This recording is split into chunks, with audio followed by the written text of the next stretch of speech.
ਵਾਹਿਗੁਰੂ ਜੀ। ਸਾਰੰਗ ਮਹਿਲਾ ਪੰਜਵਾਂ। ਮੇਰੇ ਮਨ ਬਾਸਿਬੋ ਗੁਰ ਗੋਬਿੰਦ, ਜਹਾਂ ਸਿਮਰਨ ਭਇਓ ਹੈ ਠਾਕੁਰ, ਤਹਾਂ ਨਗਰ ਸੁਖ ਆਨੰਦ। ਮੇਰੇ ਮਨ ਬਾਸਿਬੋ ਗੁਰ ਗੋਬਿੰਦ, ਜਹਾਂ ਸਿਮਰਨ ਭਇਓ ਹੈ ਠਾਕੁਰ, ਤਹਾਂ ਨਗਰ ਸੁਖ ਆਨੰਦ। ਰਹਾਉ ਜਹਾਂ ਬੀਸਰੈ ਠਾਕੁਰ ਪਿਆਰੋ, ਤਹਾਂ ਦੁਖ ਸਭ ਆਪਦ। ਜਹ ਗੁਣ ਗਾਏ ਆਨੰਦ ਮੰਗਲ ਰੂਪ, ਤਹਾਂ ਸਦਾ ਸੁਖ ਸੰਪਦ।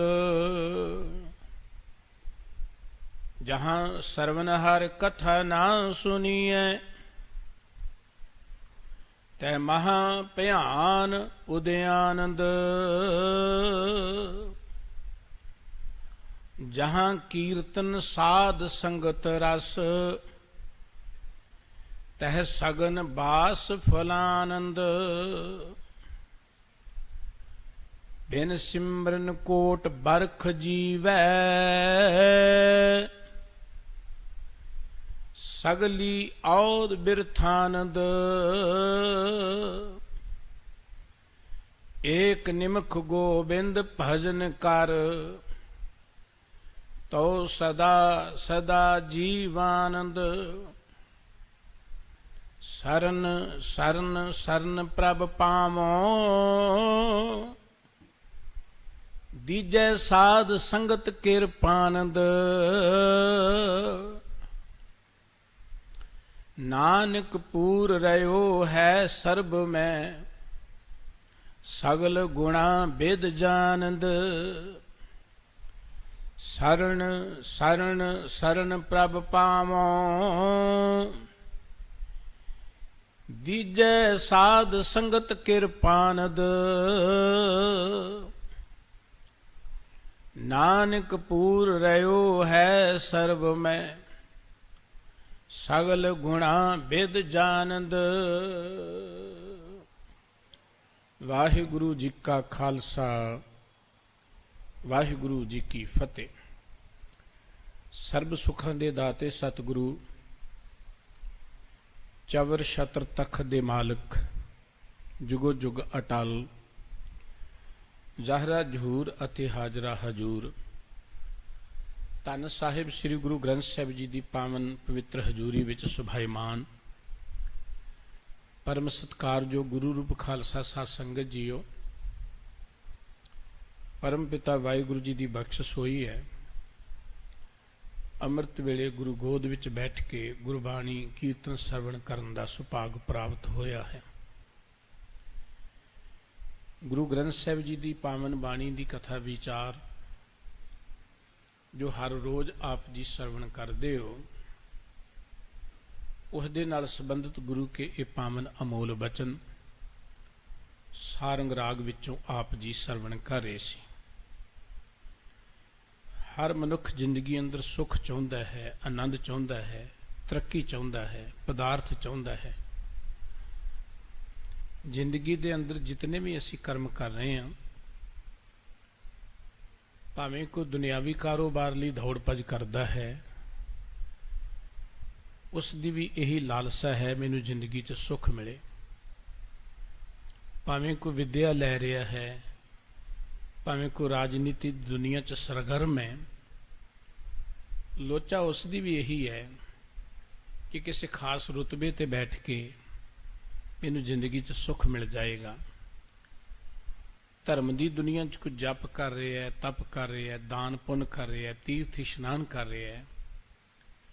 ਹਰ ਮਨੁੱਖ ਕੇਵਲ ਸੁਖ ਦੀ ਖਾਤਰ ਸਭ ਕੁਝ ਕਰ ਰਿਹਾ ਹੈ, ਦੁੱਖਾਂ ਲਈ ਕਦੀ ਕੋਈ ਕੁਝ ਨਹੀਂ ਕਰਦਾ। ਸੁੱਖ ਮੰਨਣਾ ਮਨੁੱਖ ਦਾ ਅਧਿਕਾਰ ਹੈ ਤੇ ਮਨੁੱਖ ਦੇ ਅੰਦਰ ਪ੍ਰਮਾਤਮਾ ਨੇ ਲੋਚਾ ਇਹ ਰੱਖੀ ਹੋਈ ਹੈ।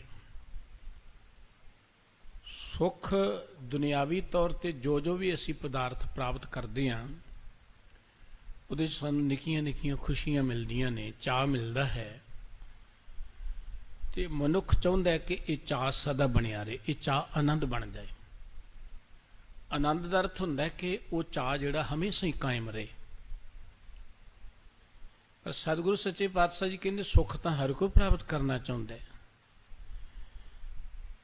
ਪਰ ਸੁੱਖ ਪ੍ਰਾਪਤ ਕਰਨ ਦੇ ਦੋ ਵਸੀਲੇ ਨੇ, ਦੋ ਤਰੀਕੇ ਨੇ ਜੀਉਣ ਦੇ।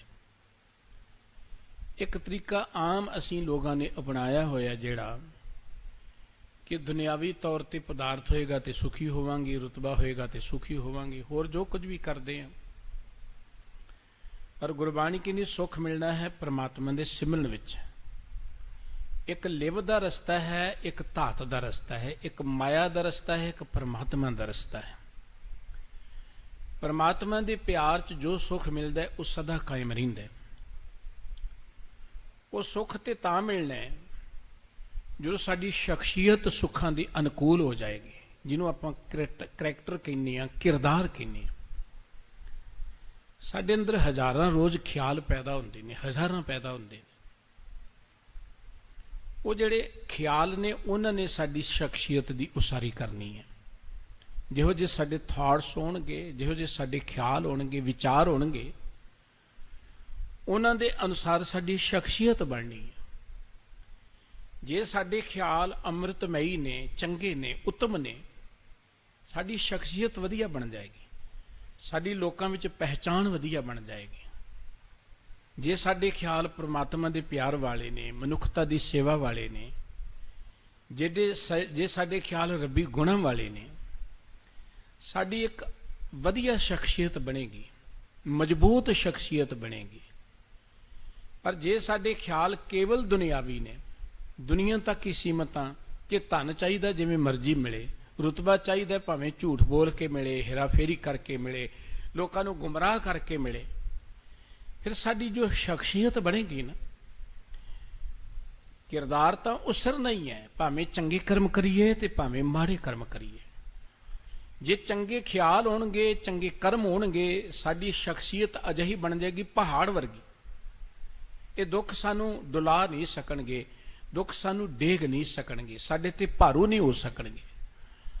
ਪਰ ਜੇ ਅਸੀਂ ਦੁਨਿਆਵੀ ਤੌਰ ਤੇ ਛਲ ਕਪਟ ਕਰਕੇ ਹੀ ਅੱਗੇ ਵਧੇ, ਸਾਡੇ ਵਿਚਾਰਾਂ ਦੇ ਵਿੱਚ ਕਪਟ ਹੋਇਆ, ਸਾਡੇ ਵਿਚਾਰਾਂ 'ਚ ਹੇਰਾਫੇਰੀ ਹੋਈ, ਫਿਰ ਜੋ ਕੁਝ ਸਾਡੀ ਸ਼ਖਸੀਅਤ ਦੀ ਉਸਾਰੀ ਹੋਏਗੀ, ਅਸੀਂ ਨਿੱਕੀ ਨਿੱਕੀ ਗੱਲ ਤੇ ਦੁਖੀ ਹੁੰਦੇ ਰਵਾਂਗੇ, ਨਿੱਕੀ ਨਿੱਕੀ ਗੱਲ ਤੇ ਅਸੀਂ ਲੋਕਾਂ ਦੇ ਨਾਲ ਗੁੱਸੇ ਹੁੰਦੇ ਰਵਾਂਗੇ, ਲੋਕਾਂ ਦੇ ਨਾਲ ਲੜਦੇ ਰਵਾਂਗੇ। ਹੁਣ ਸਾਡੇ ਖਿਆਲ ਕਿਵੇਂ ਵਧੀਆ ਬਣ? ਅੱਜ ਦਾ ਜੋ ਮੁੱਖ ਵਾਕ ਹੈ ਸਤਿਗੁਰੂ ਜੀ ਦਾ, ਬੜਾ ਪਿਆਰਾ ਬਚਨ ਹੈ। ਗੁਰੂ ਕਾ ਇੱਕ ਇੱਕ ਬਚਨ ਸ੍ਰੀ ਗੁਰੂ ਗ੍ਰੰਥ ਸਾਹਿਬ ਜੀ ਦਾ ਅੰਮ੍ਰਿਤ ਦੇ ਨਾਲ ਭਰਪੂਰ ਹੈ, ਜੀਵਨ ਜਾਚ ਪ੍ਰਦਾਨ ਕਰਦਾ ਹੈ। ਸਤਿਗੁਰੂ ਜੀ ਨੇ ਦੋ ਤਰ੍ਹਾਂ ਦੀ ਵਿਚਾਰ ਇੱਥੇ ਦਿੱਤੀ ਅੱਜ ਦੇ ਮੁੱਖ ਵਾਕ ਅੰਦਰ। ਇੱਕ ਤੇ ਹੈ ਕਿ ਜੇ ਅਸੀਂ ਪ੍ਰਮਾਤਮਾ ਦੇ ਪਿਆਰ ਜੁੜੀਏ, ਅਸੀਂ ਅੰਦਰੋਂ ਵਸਦੇ ਜਾਂਦੇ ਹਾਂ, ਹਰੇ ਹੁੰਦੇ ਜਾਂਦੇ ਹਾਂ, ਅੰਦਰੋਂ ਅਸੀਂ ਗੁਣਾਂ ਦੇ ਨਾਲ ਭਰਦੇ ਚਲੇ ਜਾਂਦੇ, ਸਾਡੀ ਸ਼ਖਸੀਅਤ ਮਹਾਨ ਬਣਦੀ ਜਾਂਦੀ, ਆਨੰਦ ਦੇ ਨਾਲ ਭਰਪੂਰ ਹੋ ਜਾਂਦੇ ਹਾਂ। ਇੱਕ ਜਦੋਂ ਅਸੀਂ ਪ੍ਰਮਾਤਮਾ ਨਾਲ ਟੁੱਟਦੇ ਹਾਂ, ਉਦੋਂ ਸਾਡੇ ਅੰਦਰ ਉਜਾੜ ਆ ਜਾਂਦੀ, ਅੰਦਰੋਂ ਅਸੀਂ ਡਾਵਾਂ ਡੋਲ ਹੋ ਜਾਂਦੇ ਹਾਂ, ਅੰਦਰੋਂ ਅਸੀਂ ਵਿਕਾਰਾਂ ਦੇ ਨਾਲ ਐਨ ਆਲੂਦ ਹੋ ਜਾਂਦੇ ਹਾਂ। ਸਤਿਗੁਰੂ ਜੀ ਕਹਿੰਦੇ ਸਾਡੇ ਵਿਚਾਰ ਕਿਵੇਂ ਵਧੀਆ ਬਣ, ਕਿਉਂਕਿ ਵਿਚਾਰਾਂ ਨੇ ਸਾਡੀ ਸ਼ਖਸੀਅਤ ਬਣਾਉਣੀ ਹੈ। ਸ਼ਖਸੀਅਤ ਦੇ ਨਾਲ ਹੀ ਸੁੱਖ ਤੇ ਦੁੱਖ ਦਾ ਸੰਬੰਧ ਹੈ। ਸੁੱਖ ਦਾ ਸੰਬੰਧ ਕਿਸੇ ਪਦਾਰਥ ਨਾਲ, ਕਿਸੇ ਰੁਤਬੇ ਨਾਲ ਜਾਂ ਹੋਰ ਕਿਸੇ ਮਨੁੱਖ ਨਾਲ ਨਹੀਂ ਹੈ, ਕਿਸੇ ਥਾਂ ਨਾਲ ਨਹੀਂ ਹੈ। ਸੁੱਖ ਦਾ ਸੰਬੰਧ ਹੈ ਕਿ ਤੁਹਾਡੀ ਸ਼ਖਸੀਅਤ ਕਿਹੋ ਜਿਹੀ ਹੈ। ਜੇ ਤੁਹਾਡੀ ਸ਼ਖਸੀਅਤ ਵਧੀਆ ਹੈ ਨਾ, ਤੇ ਜਿਵੇਂ ਚੁੰਮਕ ਨਹੀਂ ਲੋਹੇ ਨੂੰ ਆਪਣੇ ਵੱਲ ਖਿੱਚ ਲੈਂਦੀ, ਫਿਰ ਦੁਨੀਆ ਦੇ ਸੁੱਖਾਂ ਨੂੰ ਤੇ ਤੁਸੀਂ ਬਦੋ ਬਦੀ ਆਪਣੇ ਵੱਲ ਖਿੱਚੀ ਜਾਓਗੇ। ਸੁੱਖ ਮੰਗਣੇ ਨਹੀਂ ਪੈਂਦੇ, ਨਾ ਸੁੱਖ ਮੰਗੀਆਂ ਮਿਲਦੇ ਨੇ, ਨਾ ਕਿਸੇ ਦੇ ਦਿੱਤਿਆਂ ਮਿਲਦੇ ਨੇ। ਇਹ ਭਰਮ ਹੈ ਕਿ ਕੋਈ ਮੈਨੂੰ ਸੁੱਖ ਦਿੰਦਾ ਹੈ, ਕੋਈ ਮੈਨੂੰ ਦੁੱਖ ਦਿੰਦਾ ਹੈ। ਤੁਹਾਡੀ ਸ਼ਖਸੀਅਤ ਇਹੋ ਜਿਹੀ ਬਣ ਜਾਂਦੀ ਹੈ ਚੁੰਮਕ ਵਰਗੀ, ਉਹ ਫਿਰ ਸੁੱਖਾਂ ਨੂੰ ਆਪਣੇ ਵੱਲ ਖਿੱਚਦੀ ਹੈ। ਸੁੱਖ ਆਪਣੇ ਆਪ ਤੁਹਾਡੇ ਮਗਰ ਮਗਰ ਫਿਰਦੇ ਨੇ, ਤੁਸੀਂ ਸੁੱਖਾਂ ਦੀ ਕੋਈ ਮਨ ਵਿੱਚ ਪਰਵਾਹ ਹੀ ਨਹੀਂ ਕਰਦੇ, ਤੁਸੀਂ ਸੁੱਖ ਦੁੱਖ ਨੂੰ ਇੱਕ ਬਰਾਬਰ ਗਿਣਦੇ ਹੋ। ਪਰ ਜੇ ਅਸੀਂ ਪਰਮਾਤਮਾ ਨਾਲੋਂ ਟੁੱਟ ਗਏ, ਸ਼ਖਸੀਅਤ ਫਿਰ ਵੀ ਸਾਡੀ ਬਣਦੀ, ਫਿਰ ਸਾਡੇ ਅੰਦਰ ਉਜਾੜ ਹੁੰਦੀ ਹੈ, ਫਿਰ ਸਾਡੇ ਅੰਦਰ ਵਿਰਾਨਗੀ ਹੁੰਦੀ ਹੈ, ਫਿਰ ਅੰਦਰ ਅਸੀਂ ਟੁੱਟ ਗਏ ਹੁੰਦੇ ਹਾਂ, ਸਾਡੇ ਅੰਦਰ ਵਿਕਾਰ ਭਾਰੂ ਹੋ ਜਾਂਦੇ ਨੇ। ਹੁਣ ਸਾਡੇ ਵਿਚਾਰ ਕਿਵੇਂ ਵਧੀਆ ਬਣ, ਕਿਉਂਕਿ ਵਿਚਾਰਾਂ ਨੇ ਸਾਡੀ ਸ਼ਖਸੀਅਤ ਬਣਾਉਣੀ ਹੈ। ਵਿਚਾਰ ਤਾਂ ਵਧੀਆ ਬਣਨਗੇ ਜੇ ਅਸੀਂ ਚੰਗੀ ਵਿਚਾਰਧਾਰਾ ਵਾਲੇ ਲੋਕਾਂ ਕੋਲ ਬੈਠਾਂਗੇ।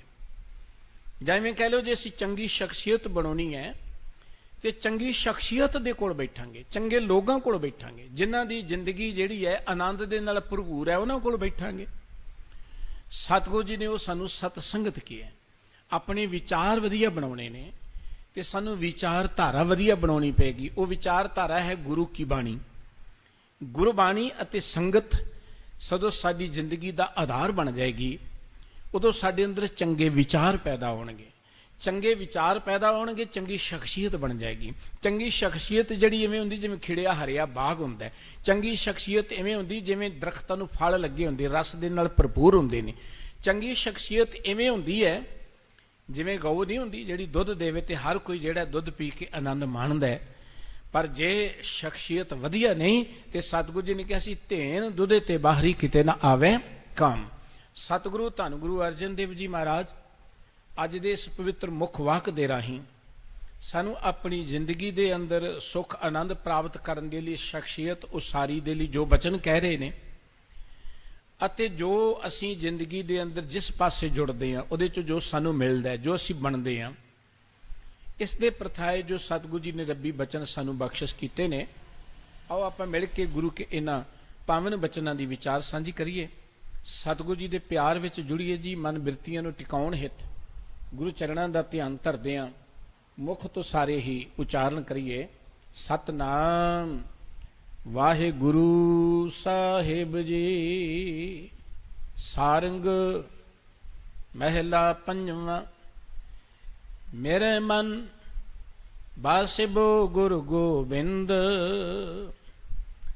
ਧੰਨ ਗੁਰੂ ਅਰਜਨ ਦੇਵ ਜੀ ਦੇ ਇਹ ਅੰਮ੍ਰਿਤ ਬਚਨ ਸਾਰੰਗ ਰਾਗ ਵਿੱਚ ਸ੍ਰੀ ਗੁਰੂ ਗ੍ਰੰਥ ਸਾਹਿਬ ਜੀ ਦੇ ਪਾਵਨ ਅੰਕ 1204 ਤੇ ਸੁਭਾਈਮਾਨ ਨੇ।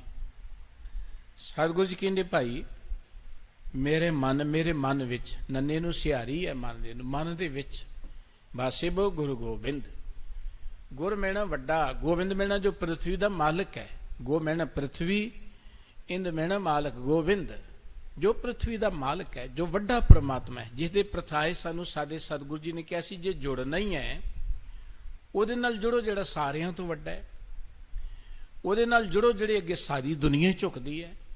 ਮਨ ਨੇ ਕਿਸੇ ਬੰਨੇ ਤੇ ਜੁੜਨਾ ਹੀ ਹੈ। ਮਨ ਨੂੰ ਕੋਈ ਨਾ ਕੋਈ ਤੇ ਆਸਰਾ ਚਾਹੀਦਾ ਹੀ ਹੈ। ਮਨ ਤੇ ਇੱਕ ਵੇਲ ਵਾਂਗੂ ਹੈ, ਵੇਲ ਵਾਂਗੂ। ਵੇਲ ਦਾ ਕੰਮ ਉਹਨੇ ਵਧਣਾ ਹੈ, ਅੱਗੇ ਉਹਨੂੰ ਕੋਈ ਆਸਰਾ ਚਾਹੀਦਾ।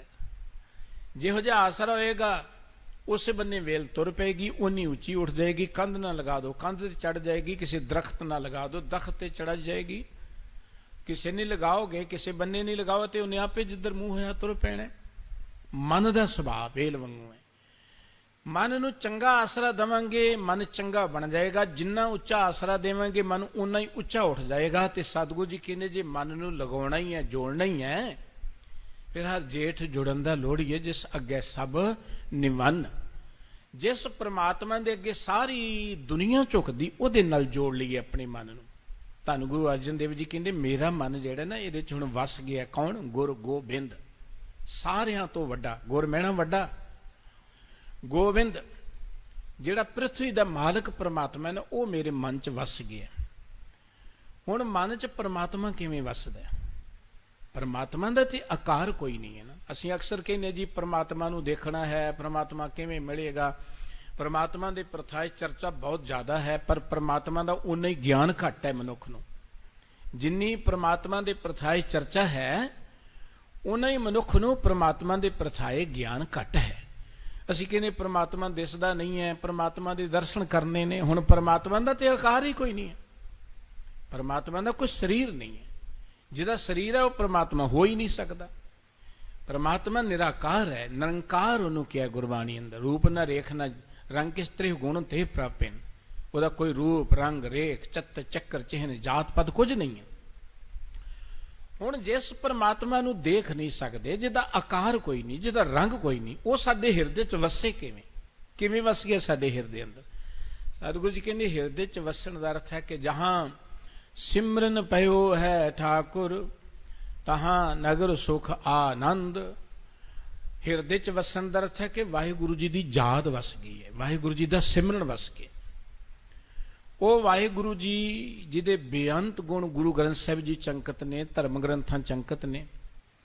ਸਾਨੂੰ ਸਾਡੇ ਸਤਿਗੁਰੂ ਜੀ ਨੇ ਪ੍ਰਮਾਤਮਾ ਦਾ ਬੜਾ ਸੋਹਣਾ ਸਰੂਪ ਬਖਸ਼ਿਸ਼ ਕੀਤਾ ਹੈ, ਸ਼ਬਦ ਚਿੱਤਰ, ਬੜਾ ਸੁੰਦਰ ਸ਼ਬਦ ਚਿੱਤਰ। ਕਦੀ ਭੁਲੇਖੇ ਚ ਨਾ ਰਿਓ ਕਿ ਕੋਈ ਮੂਰਤ ਹੋਏਗੀ ਤੇ ਧਿਆਨ ਤਰਾਂਗੇ। ਅਸੀਂ ਬਹੁਤ ਵੱਡੇ ਸ਼ਬਦ ਗੁਰੂ ਨਾਲ ਟੁੱਟ ਕੇ ਮੂਰਤਾਂ ਦੇ ਨਾਲ ਜੁੜਦੇ ਚਲੇ ਜਾਂਦੇ। ਗੁਰਮਤਿ ਦੇ ਅੰਦਰ ਤਸਵੀਰ ਪ੍ਰਵਾਨ ਨਹੀਂ ਹੈ। ਗੁਰਮਤਿ ਦੇ ਅੰਦਰ ਗੁਰ ਮੂਰਤ ਗੁਰ ਸ਼ਬਦ ਹੈ। ਗੁਰੂ ਕਾ ਸ਼ਬਦ ਹੀ ਗੁਰੂ ਕੀ ਮੂਰਤ ਹੈ। ਮੂਰਤ ਦਾ ਅਰਥ ਹੁੰਦਾ ਹੈ ਸ਼ਖਸੀਅਤ, ਮੂਰਤ ਦਾ ਅਰਥ ਹੁੰਦਾ ਹੈ ਹਸਤੀ।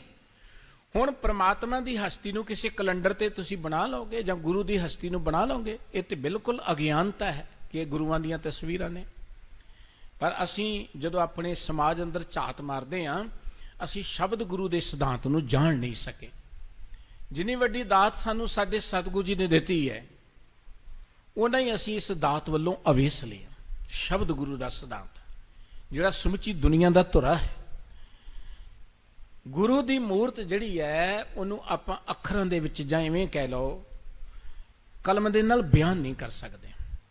ਹੁਣ ਪ੍ਰਮਾਤਮਾ ਦੀ ਮੂਰਤ ਦੀ ਗੱਲ, ਪ੍ਰਮਾਤਮਾ ਦੀ ਮੂਰਤ ਦੇਖਣੀ ਹੈ ਤੇ ਰੋਜ਼ ਆਪਾਂ ਪੜ੍ਹਦੇ ਇੱਕ ਓੰਕਾਰ ਸਤਨਾਮ ਕਰਤਾ ਪੁਰਖ ਨਿਰਭਉ ਨਿਰਵੈਰ ਅਕਾਲ ਮੂਰਤ ਆਜੂਨੀ ਸਹਿਬੰ ਗੁਰ ਪ੍ਰਸਾਦ। ਇਹ ਪ੍ਰਮਾਤਮਾ ਦਾ ਸ਼ਬਦ ਚਿੱਤਰ ਹੈ, ਇਹ ਪ੍ਰਮਾਤਮਾ ਦਾ ਸਰੂਪ ਹੈ। ਪ੍ਰਮਾਤਮਾ ਦੇ ਗੁਣ ਸਾਰੇ ਬਿਆਨ ਕਰਕੇ ਉਹਦਾ ਸਰੂਪ ਸਾਡੇ ਸਾਹਮਣੇ ਲੈ ਆਂਦਾ। ਹੁਣ ਪ੍ਰਮਾਤਮਾ ਦੇ ਇਹਨਾਂ ਗੁਣਾਂ ਨੂੰ ਚੇਤੇ ਕਰਨਾ ਹੀ ਉਹਦਾ ਸਿਮਰਨ ਹੈ।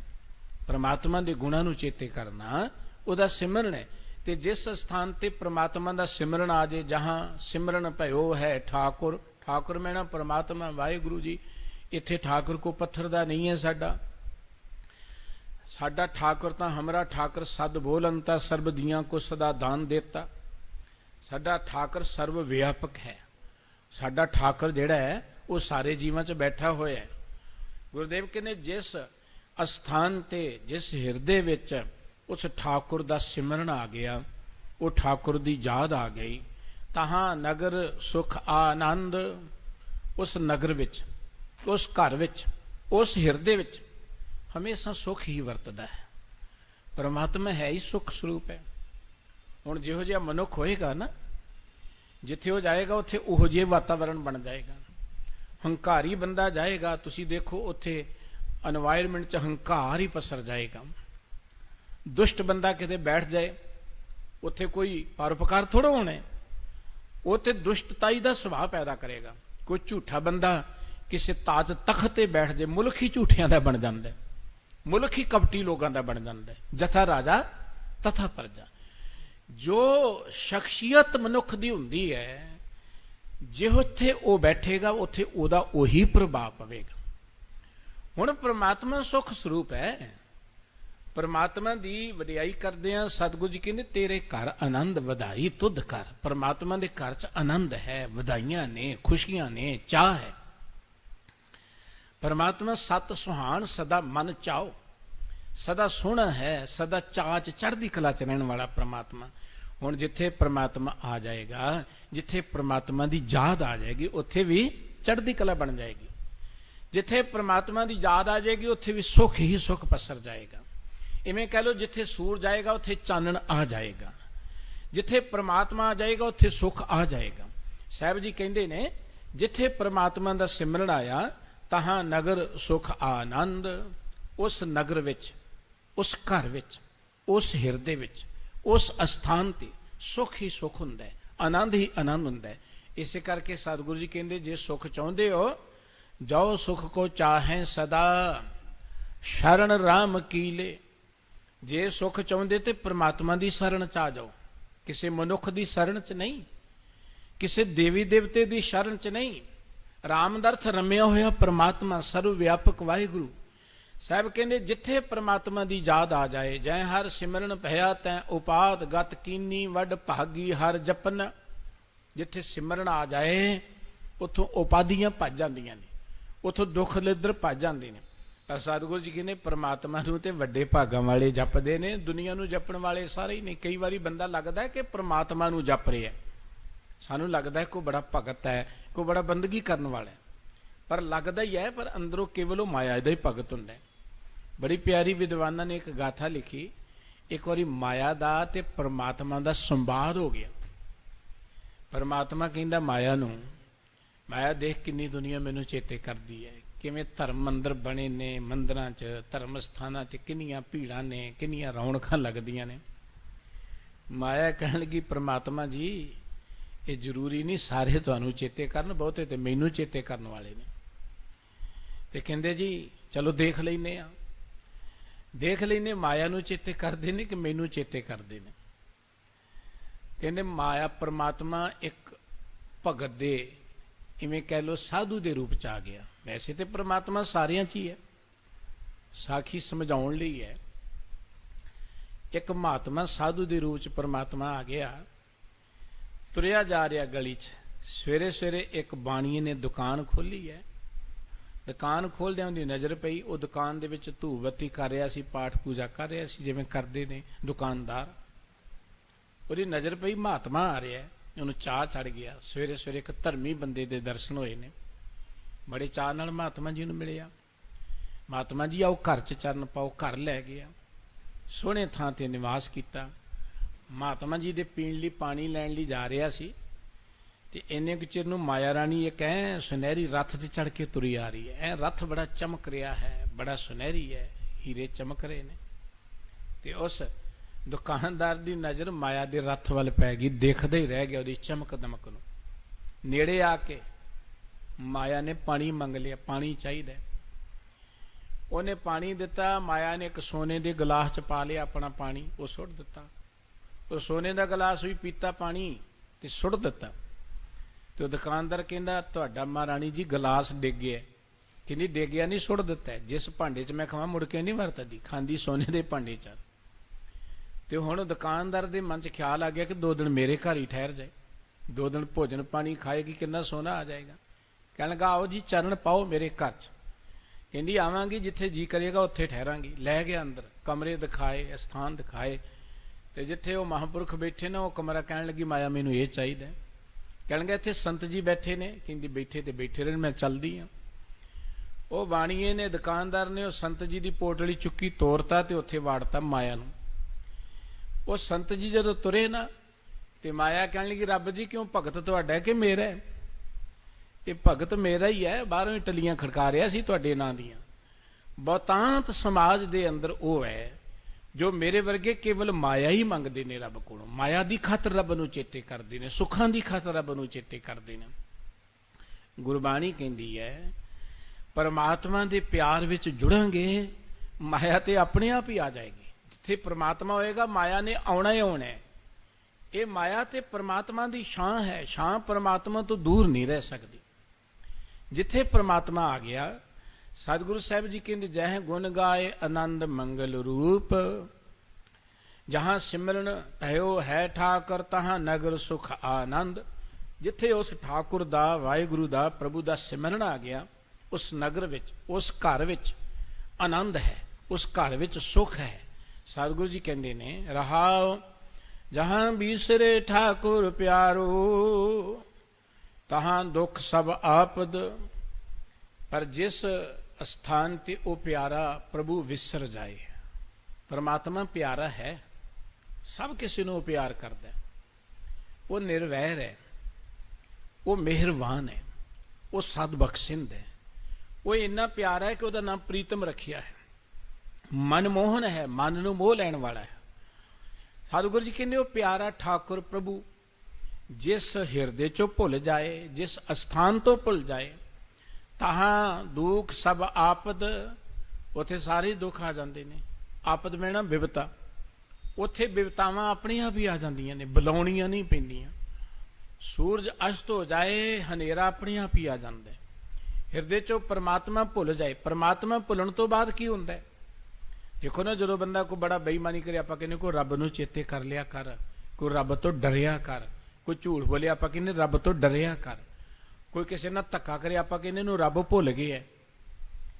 ਰੱਬ ਭੁੱਲਣ ਦਾ ਅਰਥ ਹੈ ਕਿ ਰੱਬ ਨੂੰ ਭੁੱਲ ਕੇ ਅਸੀਂ ਬੇਈਮਾਨ ਬਣ ਜਾਂਦੇ ਹਾਂ, ਰੱਬ ਨੂੰ ਭੁੱਲ ਕੇ ਅਸੀਂ ਕਪਟੀ ਬਣ ਜਾਂਦੇ ਹਾਂ, ਰੱਬ ਨੂੰ ਭੁੱਲ ਕੇ ਅਸੀਂ ਝੂਠੇ ਬਣ ਜਾਂਦੇ ਹਾਂ, ਰੱਬ ਨੂੰ ਭੁੱਲ ਕੇ ਅਸੀਂ ਇਮਾਨਦਾਰੀ ਤੋਂ ਟੁੱਟ ਜਾਂਦੇ ਹਾਂ।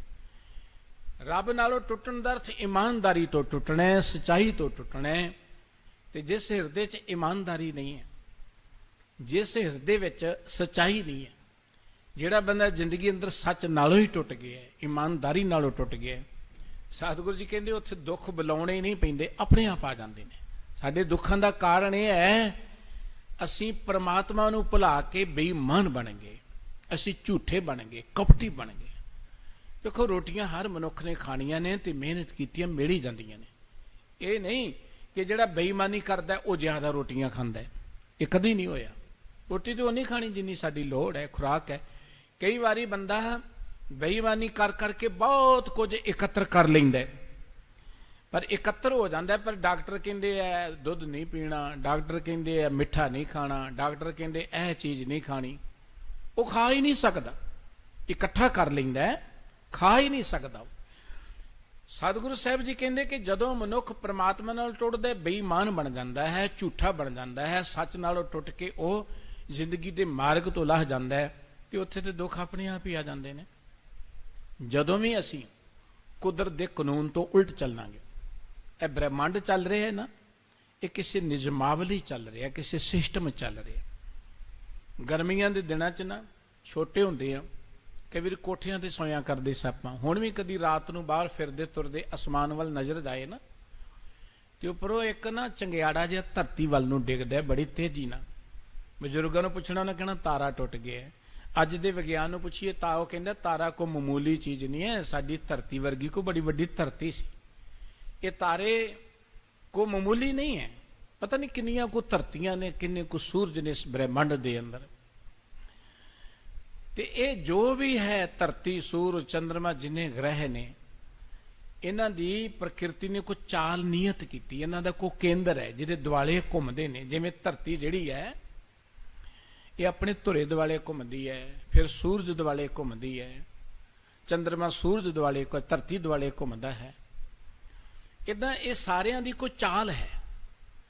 ਜਦੋਂ ਵੀ ਕੋਈ ਗ੍ਰਹਿ ਆਪਣੀ ਨਿਯਤ ਚਾਲ ਤੋਂ ਅੱਗੇ ਪਿੱਛੇ ਹੁੰਦਾ ਹੈ ਜਾਂ ਆਪਣੇ ਕੇਂਦਰ ਨਾਲੋਂ ਟੁੱਟਦਾ, ਉਦੋਂ ਤਬਾਹ ਹੋ ਜਾਂਦਾ, ਬਰਬਾਦ ਹੋ ਜਾਂਦਾ। ਇੰਡਸਟਰੀ ਦਾ ਯੁੱਗ ਹੈ, ਆਪਾਂ ਦੇਖਦੇ ਵੱਡੀਆਂ ਵੱਡੀਆਂ ਫੈਕਟਰੀਆਂ ਨੇ, ਫੈਕਟਰੀਆਂ 'ਚ ਕਿੰਨੇ ਕਲ ਪੁਰਜੇ ਹੁੰਦੇ ਨੇ, ਗਰਾਰੀਆਂ ਹੁੰਦੀਆਂ ਨੇ, ਉਹਨਾਂ ਗਰਾਰੀਆਂ ਦੀ ਇੰਜੀਨੀਅਰ ਨੇ ਚਾਲ ਨੀਅਤ ਕੀਤੀ ਹੋਈ ਹੈ। ਜਦੋਂ ਉਹਦੇ 'ਚ ਕੋਈ ਢਿੱਲ ਮੱਠ ਹੋਈ, ਉਹ ਗਰਾਰੀ ਟੁੱਟ ਜਾਏਗੀ, ਫੈਕਟਰੀ ਦਾ ਵੀ ਨੁਕਸਾਨ ਕਰੇਗੀ। ਇਸੇ ਤਰੀਕੇ ਦੇ ਨਾਲ ਮਨੁੱਖੀ ਜ਼ਿੰਦਗੀ ਦਾ ਕੋਈ ਕਾਨੂੰਨ ਹੈ। ਇਹ ਨਹੀਂ ਕਿ ਜੋ ਮਰਜ਼ੀ ਖਾ ਲਓ, ਜੋ ਮਰਜ਼ੀ ਪੀ ਲਓ। ਠੀਕ ਹੈ, ਜ਼ਿੰਦਗੀ ਤੁਹਾਨੂੰ ਰੱਬ ਨੇ ਦਿੱਤੀ, ਆਜ਼ਾਦੀ ਦਿੱਤੀ ਹੈ, ਜੋ ਮਰਜ਼ੀ ਖਾਓ। ਰੱਬ ਰੋਕਦਾ ਨਹੀਂ ਹੈ ਕਿਸੇ ਨੂੰ ਖਾਣ ਤੋਂ, ਜੋ ਮਰਜ਼ੀ ਖਾਓ, ਪਰ ਜੋ ਮਰਜ਼ੀ ਖਾਣ ਤੋਂ ਬਾਅਦ ਰਿਜ਼ਲਟ ਫਿਰ ਤੁਹਾਨੂੰ ਭੋਗਣਾ ਪਏਗਾ। ਜੋ ਮਰਜ਼ੀ ਖਾਓ, ਅੱਗ 'ਚ ਹੱਥ ਪਾਓਗੇ, ਤੁਹਾਡੀ ਮਰਜ਼ੀ ਹੈ, ਫਿਰ ਅੱਗ ਨੇ ਤੇ ਸਾੜਨਾ ਹੀ ਹੈ। ਇਹ ਨਹੀਂ ਕਿ ਇੱਕ ਬੰਨੇ ਅੱਗ 'ਚ ਹੱਥ ਪਾਓ ਤੇ ਦੂਜੇ ਬੰਨੇ ਕਹੋ ਜੀ ਪਾਠ ਕਰੀ ਜੋ, ਅੱਗ ਜਿਹੜੀ ਠੰਡੀ ਹੋ ਜਾਏ, ਕਦੀ ਨਹੀਂ ਹੋਣਾ। ਕੁਦਰਤ ਆਪਣੇ ਨਿਯਮਾਂ ਨੂੰ ਨਹੀਂ ਬਦਲਦੀ, ਨਾ ਉਹਨੇ ਬਦਲਣਾ ਸਾਡੇ ਕਰਕੇ। ਕੁਦਰਤ ਦੇ ਨਿਯਮ ਅਟਲ ਨੇ, ਸਾਨੂੰ ਕੁਦਰਤ ਦੇ ਨਿਯਮਾਂ ਨੂੰ ਸਮਝਣਾ ਪਏਗਾ। ਕੁਦਰਤ ਦੀ ਜਿਹੜਾ ਸਤਿਗੁਰੂ ਜੀ ਨੇ ਬਚਨ ਕਿ ਹੁਕਮ ਰਜ਼ਾਈ ਚੱਲਣਾ ਨਾਨਕ ਲਿਖਿਆ ਨਾਲ, ਇਹਦਾ ਅਰਥ ਹੀ ਹੈ ਆਪਾਂ ਵਾਹਿਗੁਰੂ ਜੀ ਦੀ ਰਜ਼ਾ ਨੂੰ ਸਮਝੀਏ, ਵਾਹਿਗੁਰੂ ਜੀ ਦੇ ਭਾਣੇ ਚੱਲੀਏ, ਜੋ ਰੱਬੀ ਕਾਨੂੰਨ ਹੈ ਉਹਦੇ ਅਨੁਸਾਰ ਜ਼ਿੰਦਗੀ ਬਤੀਤ ਕਰੀਏ। ਜੇ ਉਸ ਰਜ਼ਾ ਚੱਲਾਂਗੇ, ਜ਼ਿੰਦਗੀ 'ਚ ਕੋਈ ਦੁੱਖ ਨਹੀਂ ਆ ਸਕਦਾ। ਪਰਮਾਤਮਾ ਕਦੀ ਕਿਸੇ ਨੂੰ ਦੁੱਖ ਦਿੰਦਾ ਨਹੀਂ, ਕਿਸੇ ਨੂੰ ਦੁੱਖ ਦੇਣਾ ਨਹੀਂ ਚਾਹੁੰਦਾ, ਉਹ ਕਿਸੇ ਨੂੰ ਦੁਖੀ ਦੇਖਣਾ ਨਹੀਂ ਚਾਹੁੰਦਾ। ਦੁੱਖ ਤੇ ਸਾਡੀ ਜੀਵਨ ਜਾਂਚ ਚੋਂ ਪੈਦਾ ਹੋਏ ਨੇ। ਇਸ ਕਰਕੇ ਸਤਿਗੁਰੂ ਜੀ ਕਹਿੰਦੇ ਜਦੋਂ ਅਸੀਂ ਰੱਬ ਨਾਲੋਂ ਟੁੱਟਦੇ ਹਾਂ, ਫਿਰ ਕੀ ਹੁੰਦਾ, ਬੇਈਮਾਨ ਬਣ ਜਾਂਦੇ ਹਾਂ, ਝੂਠੇ ਬਣ ਜਾਂਦੇ ਹਾਂ, ਅਸੀਂ ਠੱਗੀਆਂ, ਠੋਰੀਆਂ, ਹੇਰਾ ਫੇਰੀਆਂ, ਇਹ ਬਹੁਤ ਕੁਝ ਕਰਦੇ ਹਾਂ ਜ਼ਿੰਦਗੀ ਦੇ ਅੰਦਰ। ਤੇ ਜਦੋਂ ਪ੍ਰਮਾਤਮਾ ਭੁੱਲਦਾ ਹੈ, ਉਦੋਂ ਹੀ ਦੁੱਖਾਂ ਦੀ ਗੱਲ ਸ਼ੁਰੂ ਹੋ ਜਾਂਦੀ, ਉਦੋਂ ਬਿਪਤਾ ਦੀ ਗੱਲ ਸ਼ੁਰੂ ਹੋ ਜਾਂਦੀ ਹੈ। ਜੈ ਗੁਣ ਗਾਏ ਆਨੰਦ ਮੰਗਲ ਰੂਪ, ਤਾਹਾਂ ਸਦਾ ਸੁਖ ਸੰਪਤ। ਉਹ ਪ੍ਰਮਾਤਮਾ ਜਿਹੜਾ ਆਨੰਦਦਾਈ ਘਰ ਹੈ, ਆਨੰਦ ਰੂਪ ਦਾ ਅਰਥ ਹੈ ਆਨੰਦ ਰੂਪ, ਉਹਦਾ ਸਰੂਪ ਹੀ ਆਨੰਦ ਦਾ ਹੈ। ਜਿੱਥੇ ਉਸ ਆਨੰਦ ਰੂਪ ਪ੍ਰਮਾਤਮਾ ਦੇ ਗੁਣ ਗਾਏ ਜਾਂਦੇ ਨੇ, ਧੰਨ ਸ਼੍ਰੀ ਗੁਰੂ ਅਰਜਨ ਦੇਵ ਜੀ ਮਹਾਰਾਜ ਕਹਿ ਰਹੇ ਨੇ ਕਿ ਉੱਥੇ ਸਦਾ ਸੁਖ, ਉੱਥੇ ਸੰਪਤ ਦਾ ਅਰਥ ਹੁੰਦਾ ਹੈ ਸੰਪਤੀ, ਜਿਹਨੂੰ ਆਪਾਂ ਧਨ ਦੌਲਤ ਕਹਿੰਦੇ ਹਾਂ। ਅਸੀਂ ਪਦਾਰਥਾਂ ਨੂੰ ਸੰਪਤੀ ਕਹਿੰਦੇ ਹਾਂ। ਜਿੱਥੇ ਪ੍ਰਮਾਤਮਾ ਦੇ ਗੁਣ ਗਾਏ ਜਾਣ ਉੱਥੇ ਸੰਪਤੀ ਆਪਣੇ ਆਪ ਆ ਜਾਂਦੀ ਹੈ, ਬਰਕਤਾਂ ਆਪਣੇ ਆ ਜਾਂਦੀਆਂ ਨੇ। ਗੁਰੂ ਕੀ ਬਾਣੀ ਕਹਿੰਦੀ 9 ਨਿਧੀ 18 ਸਿੱਧੀ ਪਿੱਛੇ ਲੱਗੀਆਂ ਫਿਰੈ, ਜੋ ਹਰ ਹਿਰਦੇ ਸਦਾ ਵਸਾਏ। ਇਹ 9 ਨਿਧੀਆਂ ਰਿਧੀਆਂ ਸਿੱਧੀਆਂ ਮਨੁੱਖ ਦੇ ਮਗਰ ਮਗਰ ਤੁਰੀਆਂ ਫਿਰਦੀਆਂ ਨੇ। ਭਾਈ ਗੁਰਦਾਸ ਸਾਹਿਬ ਜੀ ਕਹਿੰਦੇ 4 ਪਦਾਰਥ ਰਹਿਣ ਖਲੋਤੇ, ਧਰਮ ਅਰਥ ਕਾਮ ਮੋਖ, 4 ਪਦਾਰਥ ਮੰਨੇ ਨੇ ਧਾਰਮਿਕ ਲੋਕਾਂ ਨੇ। ਜਿਹੜਾ ਪ੍ਰਮਾਤਮਾ ਦੇ ਪਿਆਰ ਜੁੜਦਾ 4 ਪਦਾਰਥ ਉਹਦੇ ਦਰ ਤੇ ਹੱਥ ਜੋੜ ਕੇ ਖੜੇ ਰਹਿੰਦੇ ਨੇ। ਦੁਨੀਆ ਇਹਨਾਂ ਪਦਾਰਥਾਂ ਨੂੰ ਲੱਭਣ ਲਈ ਜੰਗਲਾਂ 'ਚ ਜਾਂਦੀ ਹੈ, ਤੀਰਥਾਂ ਤੇ ਜਾਂਦੀ, ਪਤਾ ਨਹੀਂ ਕਿੰਨੇ ਡੂੰਘੇ ਭੋਰੇ ਪੁੱਟ ਪੁੱਟ ਕੇ ਬੈਠੀ ਕਿ 4 ਪਦਾਰਥ ਮਿਲ ਜਾਣ। ਪਰ ਗੁਰਬਾਣੀ ਕਹਿੰਦੀ ਰੱਬ ਦੀ ਰਜ਼ਾ ਚੱਲੋ, ਰੱਬ ਦੇ ਪਿਆਰ ਚੱਲੋ, ਇਹ 4 ਪਦਾਰਥ ਤੁਹਾਡੇ ਮਗਰ ਉਹ ਤੁਰੇ ਫਿਰਨਗੇ। ਸਤਿਗੁਰੂ ਸਾਹਿਬ ਸ੍ਰੀ ਗੁਰੂ ਅਰਜਨ ਦੇਵ ਜੀ ਕਹਿੰਦੇ ਨੇ ਜਿੱਥੇ ਪ੍ਰਮਾਤਮਾ ਦੀ ਯਾਦ ਆ ਗਈ ਤਹਾਂ ਸਦਾ ਸੁਖ ਸੰਪਦ, ਉੱਥੇ ਸੁਖ, ਉੱਥੇ ਆਨੰਦ, ਉੱਥੇ ਸਾਰੀਆਂ ਸੁੱਖ ਸਹੂਲਤਾਂ ਆਪਣੇ ਆਪ ਹੀ ਆ ਜਾਣਗੀਆਂ। ਜਹਾਂ ਸਰਵਨ ਹਰ ਕਥਾ ਨਾ ਸੁਣੀਏ ਤੇ ਮਹਾ ਭਿਆਨ ਉਦੇ ਆਨੰਦ। ਜਿੱਥੇ ਅਸੀਂ ਰੱਬ ਦੀ ਗੱਲ ਹੀ ਨਹੀਂ ਸੁਣਦੇ, ਕੋਈ ਰੱਬ ਦੀ ਕਥਾ, ਕੋਈ ਰੱਬ ਦੀ ਸਿਫਤ ਸਲਾਹ ਸੁਣੀ ਨਹੀਂ, ਕੰਨਾਂ ਦੇ ਨਾਲ ਸੁਣਿਆ ਨਹੀਂ ਰੱਬ ਦੀ ਗੱਲ ਆਪਾਂ। ਕਿਉਂਕਿ ਰੱਬ ਦੇ ਪਿਆਰ 'ਚ ਤੇ ਤਾਂ ਜੁੜਾਂਗੇ ਜੇ ਕੰਨਾਂ ਨਾਲ ਕੁਝ ਆਪਾਂ ਰੱਬ ਦੀ ਗੱਲ ਸੁਣੀ ਹੈ। ਜੋ ਕੁਝ ਕੰਨਾਂ ਨਾਲ ਸੁਣਾਂਗੇ ਉਹੀ ਕੁਝ ਅਸੀਂ ਬੋਲਾਂਗੇ, ਜੋ ਕੁਝ ਕੰਨਾਂ ਨਾਲ ਸੁਣਾਂਗੇ ਉਹੀ ਸਾਡੇ ਵਿਚਾਰ ਬਣਨਗੇ। ਦੇਖੋ ਰੱਬ ਨੇ ਸਾਨੂੰ ਕੰਨ ਦਿੱਤੇ ਨੇ। ਬੱਚਾ ਆਉਂਦਾ ਹੈ ਨਾ ਧਰਤੀ ਤੇ, ਦੇਖੋ ਸਭ ਤੋਂ ਪਹਿਲਾਂ ਕੰਨਾਂ ਨਾਲ ਸੁਣਨਾ ਸ਼ੁਰੂ ਕਰਦਾ ਹੈ। ਜਿਹੜਾ ਬੱਚਾ ਕੰਨਾਂ ਨਾਲ ਸੁਣ ਨਾ ਸਕੇ ਉਹ ਬੋਲ ਵੀ ਨਹੀਂ ਸਕਦਾ, ਉਹ ਬੋਲ ਨਹੀਂ ਸਕਦਾ। ਜੇ ਕੰਨਾਂ ਨਾਲ ਜੋ ਕੁਝ ਉਹਨੇ ਸੁਣਿਆ ਉਹੀ ਕੁਝ ਬੋਲਣਾ ਸ਼ੁਰੂ ਕਰ ਦਿੰਦਾ ਹੈ। ਕਿਸੇ ਬੱਚੇ ਨੂੰ ਤੁਸੀਂ ਆਪਣੇ ਤੋਂ ਵੱਖਰਿਆਂ ਕਰਕੇ ਰੱਖ ਦਿਓ, 2 4 5 ਸਾਲ ਵੱਖਰੇ ਕਰ ਦਿਓ ਬੱਚੇ ਨੂੰ ਮਾਤਾ ਪਿਤਾ ਤੋਂ, ਕੋਈ ਉਹਦੇ ਨੇੜੇ ਨਾ ਜਾਏ, ਉਹ ਬੱਚਾ ਬੋਲ ਹੀ ਨਹੀਂ ਸਕੇ, ਉਹਨੇ ਸੁਣਿਆ ਕੁਝ ਨਹੀਂ ਹੈ। ਇਸ ਕਰਕੇ ਜਦੋਂ ਅਸੀਂ ਕੰਨਾਂ ਨਾਲ ਰੱਬ ਦੀ ਗੱਲ ਸੁਣਾਂਗੇ, ਰੱਬ ਦੀ ਕੀਰਤੀ ਸੁਣਾਂਗੇ, ਸਾਨੂੰ ਸਤਿਗੁਰੂ ਜੀ ਨੇ ਸੰਗਤ 'ਚ ਆਉਣ ਦੀ ਕਿਉਂ ਗੱਲ ਕਹੀ ਹੈ? ਇਸੇ ਕਰਕੇ ਕੀ ਕਿ ਸਤ ਸੰਗਤ ਵਿੱਚ ਆ ਕੇ ਅਸੀਂ ਹਰ ਜਸ ਸਰਵਣ ਕਰੀਏ, ਉਹ ਵਾਹਿਗੁਰੂ ਜੀ ਦੀ ਸਿਫਤ ਸਲਾਹ, ਵਾਹਿਗੁਰੂ ਜੀ ਦੀ ਕੀਰਤੀ ਸੁਣੀਏ। ਜੇ ਕੰਨਾਂ ਨਾਲ ਵਾਹਿਗੁਰੂ ਜੀ ਦੀ ਕੀਰਤੀ ਸੁਣਾਂਗੇ, ਸਤਿਗੁਰੂ ਸਾਹਿਬ ਜੀ ਕਹਿੰਦੇ ਜਹ ਸਰਵਨ ਹਰ ਕਥਾ ਨਾ ਸੁਣੀਏ। ਜੇ ਕੰਨਾਂ ਨਾਲ ਅਸੀਂ ਵਾਹਿਗੁਰੂ ਦੀ ਕਥਾ ਹੀ ਨਹੀਂ ਸੁਣੀ, ਰੱਬ ਦੀ ਕੋਈ ਗੱਲ ਹੀ ਨਹੀਂ ਸੁਣੀ, ਤੇ ਮਹਾ ਭਿਆਨ ਉਦੇ ਆਨੰਦ, ਫਿਰ ਉਸ ਮਨੁੱਖ ਦੇ ਹਿਰਦੇ ਵਿੱਚ ਇੱਕ ਬੜਾ ਭਿਆਨਕ ਜੰਗਲ ਬਣ ਜਾਂਦਾ ਹੈ। ਜੰਗਲ ਇੱਕ ਹੁੰਦਾ ਜੰਗਲ ਤੇ ਇੱਕ ਹੁੰਦਾ ਹੈ ਬਾਗ। ਹੁਣ ਬਾਗ ਹਰ ਕਿਸੇ ਨੂੰ ਚੰਗਾ ਲੱਗਦਾ ਹੈ। ਬਾਗ ਵਿੱਚ ਫਲਦਾਰ ਬੂਟੇ ਹੁੰਦੇ ਨੇ, ਫੁੱਲਦਾਰ ਹੁੰਦੇ ਨੇ, ਬਾਗ ਦੇ ਵਿੱਚ ਬੈਠਣ ਲਈ ਥਾਂ ਹੁੰਦੀ ਹੈ, ਆਉਣ ਜਾਣ ਲਈ ਰਸਤੇ ਹੁੰਦੇ ਨੇ, ਐਨ ਹਰ ਚੀਜ਼ ਥਾਂ ਸਿਰ ਹੁੰਦੀ ਹੈ, ਡਿਸਪਲਿਨ ਵਿੱਚ ਹੁੰਦੀ ਹੈ, ਸੋਹਣਾ ਲੱਗਦਾ ਹੈ ਬਾਗ। ਅਸੀਂ ਤੁਰਦਿਆਂ ਫਿਰਦਿਆਂ ਚਾਹੁੰਦੇ ਕਿਤੇ ਨੇੜੇ ਬਾਗ ਬਗੀਚਾ ਹੋਏ ਨਾ, ਚਲੋ ਘੁੰਮ ਫਿਰ ਆਈਏ, ਖਿੱਚ ਪਾਉਂਦੇ। ਪਰ ਜੰਗਲ 'ਚ ਨਹੀਂ ਨਾ ਕੋਈ ਘੁੰਮਣ ਲਈ ਜਾਂਦਾ ਕਦੇ ਵੀ। ਜੰਗਲ ਆ ਜਾਏ ਰਸਤੇ 'ਚ ਤੇ ਆਪਾਂ ਕਹਿੰਦੇ ਰਸਤਾ ਬਦਲੋਗੇ, ਜੰਗਲ ਹੈ। ਜੰਗਲ ਡਰਾਉਣਾ ਹੁੰਦਾ। ਹਾਲਾਂਕਿ ਜੰਗਲ ਵਿੱਚ ਵੀ ਬੂਟੇ ਨੇ, ਫਲਾਂ ਵਾਲੇ ਨੇ, ਫੁੱਲਾਂ ਵਾਲੇ ਨੇ, ਝਾੜੀਆਂ ਨੇ, ਲੇਕਿਨ ਜੰਗਲ ਦਾ ਅਰਥ ਹੈ ਬੇਤਰਤੀਬੀ ਆ। ਉੱਥੇ ਕੁਝ ਵੀ ਵਿਉਂਤਿਆ ਗਿਆ ਨਹੀਂ ਹੈ। ਸਤਿਗੁਰੂ ਜੀ ਕਹਿੰਦੇ ਜਿਸ ਮਨੁੱਖ ਨੇ ਰੱਬ ਦੀ ਗੱਲ ਨਹੀਂ ਸੁਣੀ ਉਹਦੇ ਅੰਦਰ ਤੇ ਇੱਕ ਜੰਗਲ ਬਣ ਜਾਂਦਾ ਹੈ। ਜੰਗਲ ਜੰਗਲ ਕਿਵੇਂ ਬਣਦਾ? ਉਹਦੀ ਜ਼ਿੰਦਗੀ 'ਚ ਕੋਈ ਤਰਤੀਬ ਹੀ ਨਹੀਂ ਹੈ। ਨਾ ਉਹਦਾ ਉੱਠਣ ਦਾ ਟਾਈਮ ਹੈ, ਨਾ ਉਹਦਾ ਖਾਣ ਦਾ ਕੋਈ ਸਿਸਟਮ ਹੈ, ਨਾ ਉਹਦਾ ਬੋਲਣ ਦਾ ਕੋਈ ਸਿਸਟਮ ਹੈ, ਨਾ ਉਹਦੀ ਜ਼ਿੰਦਗੀ ਦਾ ਕੋਈ ਸਿਸਟਮ ਹੈ। ਜੰਗਲ ਜਿੱਥੇ ਬੇਤਰਤੀਬੀ ਹੋਵੇ। ਗੁਰਬਾਣੀ ਵਿੱਚ ਸਤਿਗੁਰੂ ਜੀ ਨੇ ਬਚਨ ਕਹੇ ਹੈ, ਜੇ ਤੁਸੀਂ ਪ੍ਰਮਾਤਮਾ ਨੂੰ ਭੁੱਲ ਜਾਓਗੇ ਤੁਹਾਡੀ ਸੁਰਤ ਦਾ ਪੱਧਰ ਇਹੋ ਜਿਹਾ ਬਣ ਜਾਏਗਾ ਕਿ ਜਿਵੇਂ ਤੁਸੀਂ ਜੰਗਲ ਵਿੱਚ ਰਹਿੰਦੇ ਹੋ। ਜੰਗਲ ਵਿੱਚ ਬੰਦਾ ਉਦਾਸ ਰਹਿੰਦਾ ਹੈ, ਗਮਗੀਨ ਰਹਿੰਦਾ ਹੈ, ਡਰਿਆ ਹੋਇਆ ਰਹਿੰਦਾ ਹੈ, ਸਹਿਮਿਆ ਹੋਇਆ ਰਹਿੰਦਾ ਹੈ। ਚੱਲ ਜਾਓ ਕਦੀ ਇਕੱਲੇ ਜੰਗਲ ਵਿੱਚ ਘਿਰ ਜਾਓ, ਰਾਤ ਬਰਾਤੇ ਜੰਗਲ 'ਚੋਂ ਸਫ਼ਰ ਕਰਨਾ ਪਏ ਨਾ ਤੇ ਆਮ ਬੰਦਾ ਡਰ ਜਾਂਦਾ ਹੈ। ਚਲੋ ਸਾਰੇ ਨਹੀਂ ਡਰਦੇ, ਬੜੇ ਦਲੇਰ ਵੀ ਨੇ, ਪਰ ਆਮ ਬੰਦਾ ਡਰ ਜਾਂਦਾ ਹੈ। ਜੰਗਲ ਜਿਹੜਾ ਹੈ ਉਧਰ ਹਰ ਕੋਈ ਡਰਦਾ ਹੈ, ਬਾਗ ਵਿੱਚੋਂ ਨਹੀਂ ਡਰਦਾ ਕੋਈ। ਜਿਹੜਾ ਮਨੁੱਖ ਪ੍ਰਮਾਤਮਾ ਨੂੰ ਭੁੱਲ ਜਾਏ ਉਹਦੇ ਅੰਦਰ ਇੱਕ ਜੰਗਲ ਪੈਦਾ ਹੋ ਜਾਂਦਾ ਹੈ। ਗੁਰਬਾਣੀ ਕਹਿੰਦੀ ਜਿਨੇ ਪ੍ਰਮਾਤਮਾ ਨੂੰ ਭੁਲਾ ਦਿੱਤਾ ਉਹਦੀ ਜ਼ਿੰਦਗੀ ਐਵੇਂ ਜਿਵੇਂ ਜੰਗਲ ਬਣ ਜਾਂਦਾ ਹੈ। ਗੁਰੂ ਗ੍ਰੰਥ ਸਾਹਿਬ ਜੀ ਦਾ ਬਚਨ ਹੈ ਕਿ ਕੌਤ ਜਿੱਥੇ ਸਤਿਗੁਰੂ ਜੀ ਨੇ ਬਚੇ ਬਸੰਤ ਸਰਵ ਸਵਰਗ ਲੋਕੇ ਜਿਤ ਤੇ ਪ੍ਰਿਥਵੀ ਨਵ ਖੰਡਣੇ ਬਿਸਰੰਤ ਹਰ ਗੋਪਾਲੇ ਨਾਨਕ ਤੇ ਪ੍ਰਾਣੀ ਉਦਿਆਨ। ਉਦਿਆਨ ਮਿਲਣਾ ਜੰਗਲ, ਉਦਿਆਨ ਭਰਮਣੇ। ਉਹ ਬੰਦਾ ਤੇ ਇਵੇਂ ਰਹਿ ਰਿਹਾ ਕਿ ਜੰਗਲ 'ਚ ਜਿਵੇਂ ਭਰਮ ਰਿਹਾ ਹੋਵੇ। ਜੰਗਲ ਜਿਵੇਂ ਡਰਿਆ ਹੁੰਦਾ, ਸਹਿਮਿਆ ਹੁੰਦਾ, ਉਹ ਬੰਦਾ ਸਭ ਕੁਝ ਹੁੰਦੇ ਡਰਿਆ ਰਹਿੰਦਾ, ਸਹਿਮਿਆ ਰਹਿੰਦਾ। ਹੁਣ ਅਸੀਂ ਆਪਣੀ ਸਵੈ ਪੜਚੋਲ ਕਰ ਲਈਏ, ਸਮਾਜ ਵਿੱਚ ਝਾਤ ਮਾਰ ਲਈਏ। ਅੱਜ ਦਾ ਬੰਦਾ ਤੇ ਡਰਿਆ ਬੈਠਾ ਹੈ, ਕਹਿੰਦਾ ਜੀ ਬੜੇ ਵੱਡੇ ਸ਼ਹਿਰ 'ਚ ਰਹਿੰਦੇ ਆਪਾਂ, ਬੜੇ ਵੱਡੇ ਘਰ 'ਚ ਰਹਿੰਦੇ ਆਪਾਂ, ਬੜਾ ਸੋਹਣਾ ਘਰ ਦਿੱਤਾ ਹੈ ਵਾਹਿਗੁਰੂ ਨੇ, ਪਰ ਵਧੀਆ ਘਰਾਂ 'ਚ ਅਸੀਂ ਡਰੇ ਬੈਠੇ ਹਾਂ, ਵਧੀਆ ਵਧੀਆ ਨਗਰਾਂ ਦੇ ਵਿੱਚ ਅਸੀਂ ਡਰੇ ਬੈਠੇ ਹਾਂ। ਇੰਨੀ ਪਿਆਰੀ ਧਰਤੀ ਦੇ ਕੋਈ ਪੰਛੀ ਨਹੀਂ ਡਰਿਆ ਹੋਇਆ, ਕੋਈ ਪਸ਼ੂ ਨਹੀਂ ਡਰਿਆ ਹੋਇਆ, ਮਨੁੱਖ ਡਰਿਆ ਹੋਇਆ ਇਸ ਵੇਲੇ।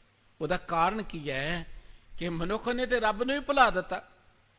ਮਨੁੱਖ ਕਹਿੰਦਾ ਜੀ ਅਸੀਂ ਤੇ 21ਵੀਂ ਸਦੀ 'ਚ ਆ ਗਏ, ਅਸੀਂ ਤੇ ਬੜੀ ਵੱਡੀ ਤਰੱਕੀ ਕਰ ਲਈ। ਕਹਿੰਦਾ ਜੀ ਰੱਬ ਦੀ ਲੋੜ ਕੀ ਹੈ? ਇੱਕ ਮੂਰਖ ਜਿਹੇ ਨੇ ਲਿਖਿਆ ਸੀ ਬਹੁਤ ਚਿਰ ਪਹਿਲਾਂ ਇੱਕ ਕਿਤਾਬ, 21ਵੀਂ ਸਦੀ 'ਚ ਗੁਰੂ ਗ੍ਰੰਥ ਸਾਹਿਬ ਜੀ ਦੀ ਕੋਈ ਅਹਿਮੀਅਤ ਨਹੀਂ ਰਹਿ ਜਾਏਗੀ 21ਵੀਂ ਸਦੀ 'ਚ। ਕਹਿੰਦਾ ਜੀ ਉਹਦੇ ਮਨ 'ਚ ਵੀ 21ਵੀਂ ਸਦੀ 'ਚ ਪਤਾ ਨਹੀਂ ਦੁਨੀਆ ਕਿਹੋ ਜਿਹੀ ਬਣ ਜਾਣੀ। ਉਹਨੇ ਹੁਣ ਦੇਖੀ ਹੋਏ ਤੇ ਹੁਣ ਲਿਖੇ ਨਾ ਭਲਾ ਕਿਹੋ ਜਿਹੀ ਦੁਨੀਆ 21ਵੀਂ ਸਦੀ 'ਚ। ਜਿਸ ਸਦੀ ਦੇ ਅੰਦਰ ਮਨੁੱਖ ਨੂੰ ਮਿਲਣ ਤੋਂ ਡਰਦਾ, ਉਹ ਸਦੀ ਕਿਹੋ ਜਿਹੀ ਹੋ ਸਕਦੀ ਹੈ? ਜਿਸ ਸਦੀ ਦੇ ਅੰਦਰ ਝੂਠੇ ਲੋਕ ਮੁਲਕਾਂ ਦੇ ਰਾਜੇ ਬਣ ਜਾਣ, ਉਹ ਸਦੀ ਕਿਹੋ ਜਿਹੀ ਹੋ ਸਕਦੀ ਹੈ? ਜਿਸ ਸਦੀ ਦੇ ਅੰਦਰ ਲੋਕਾਂ ਨੂੰ ਦਵਾਈਆਂ ਦੇ ਨਾਂ ਤੇ ਕਰਪਸ਼ਨ ਹੋਏ, ਬਲੈਕ ਹੋਏ, ਉਹ ਸਦੀ ਕਿਹੋ ਜਿਹੀ ਹੋ ਸਕਦੀ ਹੈ? ਜਿਸ ਸਦੀ ਦੇ ਅੰਦਰ ਲੋਕਾਂ ਦੇ ਸਾਹ ਦੇ ਲਈ ਵੇਚੀ ਜਾਣ ਵਾਲੀ ਆਕਸੀਜਨ ਵੀ ਬਲੈਕ ਵਿਕੇ, ਜਿਸ ਸਦੀ ਦੇ ਅੰਦਰ ਲੋਕਾਂ ਨੂੰ ਕੇਵਲ ਆਪਣੇ ਸਵਾਰਥ ਦੇ ਲਈ ਖਤਮ ਕਰ ਦਿੱਤਾ ਜਾਏ, ਉਹ ਸਦੀ ਕਿਹੋ ਜਿਹੀ ਹੋ ਸਕਦੀ? ਕੋਈ ਤਰੱਕੀ ਵਾਲੀ ਹੋ ਸਕਦੀ ਹੈ? ਇਹਦੋਂ ਤੇ ਭਿਆਨਕ ਸਮਾਂ ਹੋਰ ਕੋਈ ਨਹੀਂ ਹੋ ਸਕਦਾ। ਇਸ ਕਰਕੇ ਸਤਿਗੁਰੂ ਸੱਚੇ ਪਾਤਸ਼ਾਹ ਜੀ ਕਹਿੰਦੇ ਜਦੋਂ ਮਨੁੱਖ ਪਰਮਾਤਮਾ ਨੂੰ ਭੁੱਲ ਜਾਏ ਨਾ, ਫਿਰ ਜੰਗਲ ਬਣ ਜਾਂਦਾ ਉਹਦੇ ਅੰਦਰ। ਜਿਹਦੇ ਅੰਦਰ ਜੰਗਲ ਹੋਏਗਾ ਉਹ ਬਾਹਰ ਵੀ ਜੰਗਲ ਹੀ ਸਿਰਜੇਗਾ, ਉਹ ਕੋਈ ਬਾਗ ਨਹੀਂ ਬਣਾਏਗਾ। ਉਹ ਬਾਹਰ ਵੀ ਉਜਾੜ ਪੈਦਾ ਕਰੇਗਾ, ਉਜਾੜ। ਉਹ ਜਿੱਥੇ ਬੈਠੇਗਾ ਉਜਾੜ ਪੈਦਾ ਕਰੇਗਾ। ਰੱਬ ਦਾ ਪਿਆਰਾ ਜਿੱਥੇ ਬੈਠੇਗਾ ਉੱਥੇ ਹਰਿਆਵਲ ਹੋ ਜਾਏਗੀ। ਜਿੱਥੇ ਬੈਠਣ ਸਾਧ ਜਨ ਸੋ ਥਾਨ ਸੁਹੰਦਾ, ਉਹ ਥਾਨ ਭਾਗਾਂ ਵਾਲਾ ਬਣ ਜਾਏਗਾ। ਸਤ ਧਰਤੀ ਪਈ ਹਰਿਆਵਲੀ, ਜਿੱਥੇ ਮੇਰਾ ਸਤਿਗੁਰੂ ਬੈਠਾ ਜਾਏ, ਜਿੱਥੇ ਗੁਰੂ ਬੈਠ ਜਾਏ ਉੱਥੇ ਤੇ ਧਰਤੀ ਹਰੀ ਭਰੀ ਹੋ ਜਾਂਦੀ ਹੈ। ਪਰ ਜਿਸ ਮਨੁੱਖ ਨੇ ਪ੍ਰਮਾਤਮਾ ਨੂੰ ਭੁਲਾ ਦਿੱਤਾ, ਸਤਿਗੁਰੂ ਸਾਹਿਬ ਜੀ ਕਹਿੰਦੇ ਕਿ ਉਹ ਮਨੁੱਖ ਅੰਦਰੋਂ ਐਵੇਂ ਹੋ ਜਾਂਦਾ ਜਿਵੇਂ ਜੰਗਲ ਹੁੰਦਾ ਉਹਦੇ ਅੰਦਰ। ਪਰ ਜਹਾਂ ਕੀਰਤਨ ਸਾਧ ਸੰਗਤ ਰਸ ਤੈ ਸਗਨ ਬਾਸ ਫਲ ਆਨੰਦ। ਪਰ ਜਿਸ ਅਸਥਾਨ ਤੇ ਪ੍ਰਮਾਤਮਾ ਦੀ ਸਿਫਤ ਸਲਾਹ ਹੈ, ਕੀਤੀ ਜਾਂਦੀ ਹੈ, ਸੁਣੀ ਜਾਂਦੀ ਹੈ, ਜਿਸ ਸਥਾਨ ਤੇ ਸਾਧ ਸੰਗਤ ਜੁੜਦੀ ਹੈ ਜਾਂ ਜੋ ਸਾਧ ਸੰਗਤ ਕਰਦਾ ਹੈ, ਸਤਿਗੁਰੂ ਜੀ ਕਹਿੰਦੇ ਤਹ ਸਗਨ, ਸਗਨ ਦਾ ਅਰਥ ਹੈ ਸੰਘਣਾ, ਬੜਾ ਸੰਘਣਾ ਬਾਗ ਹੁੰਦਾ ਉੱਥੇ। ਬਾਸ ਫਲਾਨੰਦ, ਫਲਾਨੰਦ ਦਾ ਅਰਥ ਹੈ ਫਲਾਂ ਦੇ ਨਾਲ ਲੱਦਿਆ ਹੋਇਆ, ਫਲਾਂ ਦੇ ਨਾਲ ਐਨ ਭਰਿਆ ਹੋਇਆ। ਉਹ ਇੱਕ ਸੰਘਣਾ ਬਾਗ ਹੁੰਦਾ ਹੈ, ਸੰਘਣੇ ਬੂਟੇ ਹੁੰਦੇ ਨੇ, ਫਲਾਂ ਦੇ ਨਾਲ ਭਰੇ ਹੁੰਦੇ ਨੇ। ਕਿੱਥੇ ਜਿੱਥੇ ਵਾਹਿਗੁਰੂ ਜੀ ਦੀ ਸਿਫਤ ਸਲਾਹ ਸੁਣੀ ਜਾਂਦੀ ਹੈ। ਗੁਰੂ ਸਾਹਿਬ ਜੀ ਨੇ ਇੱਕ ਬਚਨ ਕਿਹਾ ਸੀ ਬੜਾ ਪਿਆਰਾ, ਹਰ ਕਾ ਨਾਮ ਧਿਆਇਕ ਹੈ ਉਹ ਹਰਿਆ ਪਾਈ। ਭਾਈ ਪ੍ਰਮਾਤਮਾ ਦਾ ਸਿਮਰਨ ਕਰਕੇ ਹਰੇ ਭਰੇ ਹੋ ਜਾਓ ਤੁਸੀਂ। ਗੁਰੂ ਰਾਮਦਾਸ ਜੀ ਦਾ ਬਿਲਾਵਲ ਰਾਗ ਦੀ ਵਾਰ ਜਦ ਸ਼ੁਰੂ ਹੁੰਦੀ, ਪਹਿਲਾ ਸ਼ਲੋਕ, ਹਰ ਉੱਤਮ ਹਰ ਪ੍ਰਭ ਗਾਵਿਆ ਕਰ ਨਾਦ ਬਿਲਾਵਲ ਰਾਗ। ਉਪਦੇਸ਼ ਗੁਰੂ ਸੁਣ ਮੰਨਿਆ ਜਨ ਮਸਤਕ ਹਰ ਪ੍ਰਭ ਭਾਗ। ਅੱਗੇ ਜਾ ਕੇ ਸਤਿਗੁਰੂ ਜੀ ਨੇ ਕਿ ਸਭ ਤਨ ਮਨ ਹਰਿਆ ਹੋਇਆ, ਮਨ ਖਿੜਿਆ ਹਰਿਆ ਬਾਗ। ਜਿਸ ਮਨੁੱਖ ਨੇ ਗੁਰੂ ਕੇ ਸ਼ਬਦ ਦੇ ਰਾਹੀਂ ਪ੍ਰਮਾਤਮਾ ਦੀ ਸਿਫਤ ਸਲਾਹ ਕੀਤੀ, ਗੁਰੂ ਕੇ ਸ਼ਬਦ ਨੂੰ ਮੰਨ ਲਿਆ, ਉਹਦਾ ਤਨ ਮਨ ਹਰਿਆ ਹੋ ਜਾਂਦਾ। ਉਹਦਾ ਮਨ ਪਤਾ ਕਿਵੇਂ ਜਿਹਾ ਬਣਦਾ? ਮਨ ਖਿੜਿਆ ਹਰਿਆ ਬਾਗ। ਉਹਦਾ ਮਨ ਐਨ ਹਰੇ ਭਰੇ ਬਾਗ ਵਰਗਾ ਖਿੜਿਆ ਹੁੰਦਾ ਹੈ। ਬਾਗ 'ਚ ਕੀ ਹੁੰਦਾ? ਦਰਖਤਾਂ ਨੂੰ ਫਲ ਲੱਗੇ ਹੁੰਦੇ ਨੇ, ਬਾਗ ਵਿੱਚ ਫੁੱਲਾਂ ਨੂੰ ਫੁੱਲ ਲੱਗੇ ਹੁੰਦੇ ਨੇ। ਬਾਗ ਦੇ ਵਿੱਚ ਆਪਾਂ ਦੇਖਦੇ ਸਾਰੇ ਪਾਸੇ ਬੜਾ ਸੁਹੱਪਣ ਹੁੰਦਾ, ਸੁੰਦਰਤਾ ਹੁੰਦੀ ਹੈ। ਜਿਸ ਮਨੁੱਖ ਨੇ ਪ੍ਰਮਾਤਮਾ ਦੀ ਸਿਫਤ ਸਲਾਹ ਸੁਣੀ, ਉਹ ਫਲਾਂ ਦੇ ਨਾਲ ਲੱਦਿਆ ਜਾਂਦਾ, ਫਲਾਂ ਦੇ ਨਾਲ ਲੱਦਿਆ ਜਾਂਦਾ। ਗੁਰਮੁਖ ਨੂੰ ਬ੍ਰਹਮ ਹਰਿਆਵਲਾ ਕਿਹਾ ਗੁਰਬਾਣੀ ਦੇ ਅੰਦਰ। ਇਹ ਜਿਹੜੀ ਸਤਿਗੁਰੂ ਜੀ ਨੇ ਗੱਲ ਕਹੀ ਸੀ ਨਾ, ਜੋ ਜਲ ਬਿਨ ਸਾਖ ਕੁਮਲਾਪਤੀ ਉਪਜੇ ਨਾਹੀ ਦਾਮ। ਬਨਸਪਤੀ ਨੂੰ ਪਾਣੀ ਨਾ ਮਿਲੇ, ਦਰਖਤਾਂ ਨੂੰ ਬੂਟਿਆਂ ਨੂੰ ਪਾਣੀ ਨਾ ਪਾਓ, ਬੂਟੇ ਸੁੱਕ ਜਾਣਗੇ, ਕੋਈ ਫਲ ਨਹੀਂ ਲੱਗੇਗਾ, ਉਹਨਾਂ ਨੂੰ ਕੋਈ ਹਰਿਆਵਲ ਨਹੀਂ ਰਹੇਗੀ ਉਹਨਾਂ ਦੀ। ਇਸੇ ਤਰੀਕੇ ਦੇ ਨਾਲ ਜੇ ਅਸੀਂ ਜ਼ਿੰਦਗੀ ਦੇ ਅੰਦਰ ਪ੍ਰਮਾਤਮਾ ਦੇ ਨਾਮ ਨਾਲ ਆਪਣੇ ਆਪ ਨੂੰ ਸਿੰਝਾਂਗੇ ਨਹੀਂ, ਤੇ ਅਸੀਂ ਅੰਦਰੋਂ ਸੁੱਕ ਜਾਵਾਂਗੇ, ਅੰਦਰ ਸਾਡੇ ਹਰਿਆਵਲ ਨਹੀਂ ਰਹੇਗੀ, ਅੰਦਰ ਸਾਡੇ ਉਜਾੜ ਬਣ ਜਾਏਗੀ, ਇੱਕ ਜੰਗਲ ਬਣ ਜਾਏਗਾ। ਸਤਿਗੁਰੂ ਸਾਹਿਬ ਜੀ ਕਹਿੰਦੇ ਜਿਨ੍ਹਾਂ ਨੇ ਪ੍ਰਮਾਤਮਾ ਦੇ ਕੀਰਤਨ ਨਾਲ ਸਾਂਝ ਪਾਈ, ਸਤ ਸੰਗਤ ਨਾਲ ਸਾਂਝ ਪਾਈ, ਉਹਨਾਂ ਦੀ ਜ਼ਿੰਦਗੀ 'ਚ ਰਸ ਪੈਦਾ ਹੋ ਗਿਆ। ਉਹ ਅੰਦਰੋਂ ਇਵੇਂ ਬਣ ਗਏ ਜਿਵੇਂ ਇੱਕ ਬਾਗ ਹੁੰਦਾ ਹੈ, ਜਿਵੇਂ ਬਾਗ ਦੇ ਦਰਖਤ ਫਲਾਂ ਦੇ ਨਾਲ ਲੱਦੇ ਹੁੰਦੇ ਨੇ, ਹੁਣ ਦਰਖਤ ਫਲ ਦਿੰਦਾ ਹੈ, ਰੱਬ ਦੇ ਪਿਆਰੇ ਵੀ ਫਲਾਂ ਦੇ ਨਾਲ ਲੱਦੇ ਹੁੰਦੇ ਨੇ। ਬ੍ਰਹਮ ਗਿਆਨੀ ਪਰ ਉਪਕਾਰ ਉਮਾ, ਰੱਬ ਦੇ ਪਿਆਰੇ ਪਰ ਉਪਕਾਰ ਕਰਦੇ ਨੇ, ਇਹ ਫਲ ਹੀ ਹੈ ਨਾ। ਉਹ ਬਚਨ ਕਿਸੇ ਨੂੰ ਕਹਿ ਦੇਣ, ਦੇਖੋ ਕਿਸੇ ਦੇ ਬਚਨਾਂ ਦੇ ਨਾਲ ਤੁਹਾਨੂੰ ਜ਼ਿੰਦਗੀ ਅੰਦਰ ਹੌਸਲਾ ਮਿਲ ਜਾਏ, ਧੀਰ ਮਿਲ ਜਾਏ, ਚਾਹ ਪੈਦਾ ਹੋ ਜਾਏ, ਇਹਦੋਂ ਵੱਡੀ ਦਾਤ ਕੀ ਹੋ ਸਕਦੀ ਹੈ। ਦਰਖਤ ਦੇ ਹੇਠ ਜਾਓ, ਠੰਡੀ ਛਾਂ 'ਚ ਆਪਾਂ ਬੈਠਦੇ ਹਾਂ, ਕਿੰਨਾ ਸੁੱਖ ਮਿਲਦਾ ਹੈ। ਦਰਖਤ ਦੇ ਕੋਲ ਜਾਓ, ਸਾਨੂੰ ਮਿੱਠੇ ਫਲ ਮਿਲਦੇ ਨੇ, ਕਿੰਨੇ ਸੁੱਖ ਮਿਲਦੇ ਨੇ ਦਰਖਤ ਕੋਲੋਂ। ਜਿਹੜਾ ਰੱਬ ਦਾ ਪਿਆਰਾ ਹੈ, ਸਤਿਗੁਰੂ ਜੀ ਕਹਿੰਦੇ ਉਹ ਵੀ ਅੰਦਰੋਂ ਐਨ ਫਲਾਂ ਦੇ ਨਾਲ ਲੱਦਿਆ ਰਹਿੰਦਾ ਹੈ, ਤੇ ਹਮੇਸ਼ਾ ਉਹ ਮਨੁੱਖਤਾ ਤੇ ਪਰਉਪਕਾਰ ਕਰਦਾ ਹੈ, ਦਾਤਾਂ ਵੰਡਦਾ ਹੈ, ਲੋਕਾਂ ਦੇ ਉੱਪਰ ਰਹਿਮਤ ਕਰਦਾ ਹੈ। ਸਤਿਗੁਰੂ ਜੀ ਨੇ ਬਚਨ ਕੇ, ਬਿਨ ਸਿਮਰਨ ਕੋਟ ਬਰਖ ਜੀਵੈ, ਸਗਲੀ ਔਦ ਬਿਰਥਾਨੰਦ। ਪਰਮਾਤਮਾ ਦੇ ਸਿਮਰਨ ਤੋਂ ਬਿਨਾਂ ਬੰਦਾ ਭਾਵੇਂ ਕਰੋੜਾਂ ਵਰੇ ਜਿਉ ਲੇ, ਕਰੋੜਾਂ ਵਰੇ। ਜ਼ਿੰਦਗੀ ਇਸ ਕਰਕੇ ਨਹੀਂ ਜਾਣੀ ਜਾਂਦੀ ਕਿ ਉਹ ਬੰਦਾ ਕਿੰਨਾ ਚਿਰ ਇਸ ਧਰਤੀ ਤੇ ਰਹੇ, ਜਾਣੀ ਤੇ ਇਸ ਕਰਕੇ ਜਾਏਗੀ ਕਿ ਕੋਈ ਬੰਦਾ ਕਿੱਦਾਂ ਰਿਹਾ ਇਸ ਧਰਤੀ ਤੇ, ਕਿੱਦਾਂ ਰਿਹਾ, ਉਹਨੇ ਜੀਵਨ ਬਤੀਤ ਕਿਵੇਂ ਕੀਤਾ। ਜੇ ਤੁਸੀਂ ਪਰਉਪਕਾਰ ਵਿਚਰਦੇ ਹੋ, ਪਰਉਪਕਾਰ ਕਰਦੇ ਹੋ, ਤੁਸੀਂ ਜਿੰਨਾ ਚਿਰ ਵੀ ਜਿਉਂਦੇ ਹੋ ਤੁਹਾਡੀ ਉਹ ਜ਼ਿੰਦਗੀ ਸਫਲ ਹੈ। ਪਰ ਸਤਿਗੁਰੂ ਜੀ ਨੇ ਇੱਕ ਬਚਨ ਕਿਹਾ ਸੀ, ਜੇ ਜੁਗ ਚਾਰੇ ਆਰ ਜਾਂ ਹੋਰਦ ਸੁਣੀ ਹੋਏ, ਨਵਾਂ ਖੰਡਾਂ ਵਿੱਚ ਜਾਣੀਏ ਨਾਲ ਚੱਲੇ ਸਭ ਕੋਏ, ਚੰਗਾ ਨਾਮ ਰਖਾਏ ਕੇ ਜਸ ਕੀਰ ਜਗ ਲੇ, ਜੇ ਤਿਸ ਨਦਰ ਨਾ ਵੀ ਤਾਂ ਬਾਤ ਨਾ ਪੁੱਛੇ ਕੇ। ਚਾਰ ਨਹੀਂ 40 ਯੁਗਾਂ ਜਿੰਨੀ ਕਿਸੇ ਦੀ ਉਮਰ ਹੋ ਜਾਏ, ਸਾਰੀ ਧਰਤੀ ਤੇ ਉਹ ਜਾਣਿਆ ਜਾਏ, ਹਰ ਕੋਈ ਉਹਨੂੰ ਮਾਣ ਦੇਵੇ, ਸਤਿਕਾਰ ਦੇਵੇ, ਤਾਂ ਜੇ ਰੱਬ ਦੀਆਂ ਨਜ਼ਰਾਂ 'ਚ ਪ੍ਰਵਾਨ ਨਹੀਂ ਤੇ ਕਿਸੇ ਨੇ ਬਾਤ ਨਹੀਂ ਪੁੱਛਣੀ। ਜਿਹਨੇ ਬੜੇ ਧਰਤੀ ਤੇ ਆਏ ਨੇ ਲੰਮੀਆਂ ਉਮਰਾਂ ਵਾਲੇ, ਆ ਕਹਿੰਦੇ ਨੇ ਜੋਗੀ ਬੜੀਆਂ ਉਮਰਾਂ ਵਾਲੇ ਹੁੰਦੇ ਨੇ, ਕਿਸੇ ਜੋਗੀ ਦਾ ਨਾਂ ਜਾਣਦੇ ਜਿਹਦੀ ਬੜੀ ਲੰਮੀ ਉਮਰ ਹੋਏਗੀ? ਬਹੁਤ ਹੋਏ ਨੇ ਵੈਸੇ ਧਰਤੀ ਤੇ, ਪਰ ਕਿਸੇ ਦਾ ਨਾਂ ਅਸੀਂ ਜਾਣਦੇ ਹਾਂ? ਕੋਈ ਕਿਸੇ ਨੂੰ ਪਤਾ ਨਹੀਂ ਹੈ। ਲੰਮੀ ਉਮਰ ਕਰਕੇ ਨਹੀਂ ਕੋਈ ਜਾਣਿਆ ਜਾਂਦਾ, ਕੋਈ ਵੱਡੇ ਰੁਤਬੇ ਕਰਕੇ ਵੀ ਨਹੀਂ ਜਾਣਿਆ ਜਾਂਦਾ ਕਿ ਰੁਤਬੇ ਤੇ ਲੰਮਾ ਚਿਰ ਬੈਠੇ। ਕਿਉਂਕਿ ਅੱਜ ਜਦੋਂ ਮਨੁੱਖ ਕਿਸੇ ਤਰੀਕੇ ਨਾਲ ਹੇਰਾ ਫੇਰੀ ਕਰਕੇ ਅਯੋਗ ਤਰੀਕੇ ਨਾਲ ਰੁਤਬੇ ਤੇ ਚਲਿਆ ਜਾਏ, ਲੋਕਾਂ ਨੂੰ ਧੋਖੇ ਵਿੱਚ ਪਾ ਕੇ, ਭਰਮ ਭੁਲੇਖਿਆਂ 'ਚ ਪਾ ਕੇ, ਤੇ ਫਿਰ ਉਹ ਰੁਤਬੇ ਨੂੰ ਜਫਾ ਮਾਰ ਕੇ ਬੈਠ ਜਾਂਦਾ। ਉਹ ਕਹਿੰਦਾ ਕਿ ਮੈਂ ਹੁਣ ਉਤਰਾਂ ਹੀ ਨਾ, ਨਹੀਂ ਉਤਰੇਗਾ ਤਾਂ ਕੋਈ ਵੱਡੀ ਵਡਿਆਈ ਨਹੀਂ ਹੈ। ਫਿਰ ਦੁਨੀਆ ਉਤਾਰ ਵੀ ਦਿੰਦੀ ਹੈ, ਦੁਨੀਆ ਨੂੰ ਉਤਾਰਨਾ ਵੀ ਆਉਂਦਾ। ਕੋਈ ਬਹੁਤਾ ਚਿਰ ਰੁਤਬੇ ਤੇ ਰਹੇ, ਬਹੁਤਾ ਚਿਰ ਜ਼ਿੰਦਗੀ 'ਚ ਰਹੇ, ਇਹਦੇ ਨਾਲ ਕੋਈ ਵਡਿਆਈ ਨਹੀਂ ਬਣਦੀ। ਕੁਝ ਉਹ ਲੋਕ ਨੇ ਥੋੜਾ ਚਿਰ ਵੀ ਕਿਤੇ ਰਹਿੰਦੇ ਨੇ ਤੇ ਦੁਨੀਆ ਉਹਨਾਂ ਨੂੰ ਸਾਰੀ ਜ਼ਿੰਦਗੀ ਚੇਤੇ ਕਰਦੀ ਹੈ, ਸਾਰੀ ਜ਼ਿੰਦਗੀ ਉਹਨਾਂ ਦੇ ਗੁਣ ਗਾਏ ਜਾਂਦੇ ਨੇ। ਸਤਿਗੁਰੂ ਸਾਹਿਬ ਜੀ ਕਹਿੰਦੇ ਕਿ ਮਨੁੱਖ ਭਾਵੇਂ ਕਰੋੜਾਂ ਵਰੇ ਜੀ ਲੈ, ਕੋਟ ਬਿਨ ਸਿਮਰਨ ਕੋਟ ਬਰਖ ਜੀਵੈ, ਪਰਮਾਤਮਾ ਦੀ ਜਾਤ ਤੋਂ ਬਿਨਾਂ ਕਰੋੜਾਂ ਵਰੇ ਕੋਈ ਜੀਵਨ ਬਤੀਤ ਕਰ ਲੇ। ਗੁਰੂ ਅਰਜਨ ਦੇਵ ਜੀ ਦਾ ਇੱਕ ਬਚਨ ਪੜ੍ਹਦੇ, ਹਰ ਬਿਸਰਤ ਸਦਾ ਖੁਵਾਰੀ, ਤਾਂ ਕੋ ਧੋਖਾ ਕਹਾਂ ਬਿਆਪੈ, ਜਾਂ ਕੋ ਓਟ ਤੁਹਾਰੀ, ਬਿਨ ਸਿਮਰਨ ਜੋ ਜੀਵਨ ਬਲ ਨਾ ਸਰਪ ਜੈਸੇ ਅਰਜਾਰੀ, ਨਵ ਖੰਡਨ ਕੋ ਰਾਜ ਕਮਾਵੈ, ਅੰਤ ਚਲੇ ਗੋਹਾਰੀ। ਪਰਮਾਤਮਾ ਦੇ ਸਿਮਰਨ ਤੋਂ ਬਿਨਾਂ ਜਿਹੜਾ ਅਸੀਂ ਜੀਵਨ ਬਤੀਤ ਕਰਦੇ, ਬਲਨੰਦ ਅਰਥ ਬਿਲੌਨੇ, ਜੋ ਬਤੀਤ ਕਰਦੇ ਆ, ਇਹ ਤਾਂ ਜਿਵੇਂ ਸਰਪ ਜੈਸੇ ਅਰਜਾਰੀ। ਸੱਪ ਦੀ ਉਮਰ ਬਹੁਤ ਹੁੰਦੀ ਹੈ, ਪਰ ਇੰਨੀ ਲੰਮੀ ਉਮਰ ਵਾਲਾ ਸੱਪ ਵੀ ਅੰਦਰੋਂ ਜ਼ਹਿਰ ਦੇ ਨਾਲ ਹੀ ਭਰਿਆ ਹੁੰਦਾ, ਆਪਣੀ ਜ਼ਹਿਰ ਨਾਲ ਆਪ ਹੀ ਸੜਦਾ ਰਹਿੰਦਾ। ਜਿੰਨੀ ਮਰਜ਼ੀ ਉਮਰ ਹੋ ਜਾਏ, ਜਿੰਨਾ ਮਰਜ਼ੀ ਵੱਡੇ ਰੁਤਬੇ ਤੇ ਹੋਏ, ਨਵ ਖੰਡਨ ਕੋ ਰਾਜ ਕਮਾਵੇ, ਸਾਰੀ ਧਰਤੀ ਦੇ ਉੱਪਰ ਰਾਜ ਕਰੀ ਜਾਏ, ਪਰ ਆਖਰ ਜ਼ਿੰਦਗੀ ਦੀ ਬਾਜੀ ਹਾਰ ਕੇ ਜਾਂਦਾ। ਸਤਿਗੁਰੂ ਸਾਹਿਬ ਜੀ ਕਹਿੰਦੇ ਨੇ, ਪਰਮਾਤਮਾ ਦੇ ਸਿਮਰਨ ਤੋਂ ਬਿਨਾਂ ਕੋ ਕਰੋੜਾਂ ਵਰੇ ਜਿਉ ਲੈ, ਪਰ ਸਗਲੀ ਔਦ ਬਿਰਥਾਨੰਦ, ਉਹਦੀ ਤੇ ਜ਼ਿੰਦਗੀ ਬਿਰਥਾ ਚਲੀ ਗਈ। ਕਿਉਂਕਿ ਜਿਸ ਕੰਮ ਲਈ ਜ਼ਿੰਦਗੀ ਮਿਲੀ ਉਹ ਕੰਮ ਕੀਤਾ ਹੀ ਨਹੀਂ ਹੈ। ਕੋਈ ਬੰਦਾ ਕਹੇ ਜੀ ਮੈਂ 10 ਵਰੇ ਸਕੂਲ ਗਿਆ, 50 ਵਰੇ ਸਕੂਲ ਗਿਆ, ਉੱਥੋਂ ਸਿੱਖਿਆ ਕੁਝ ਨਹੀਂ, ਆਪਾਂ ਕਹਿੰਦੇ ਤੇ ਬਿਰਥਾ ਹੀ ਹੈ ਤੇਰਾ ਜਾਣਾ, ਤੂੰ ਤੇ ਸਿੱਖੇ ਕੁਝ ਨਹੀਂ ਸਕੂਲ 'ਚ ਜਾ ਕੇ।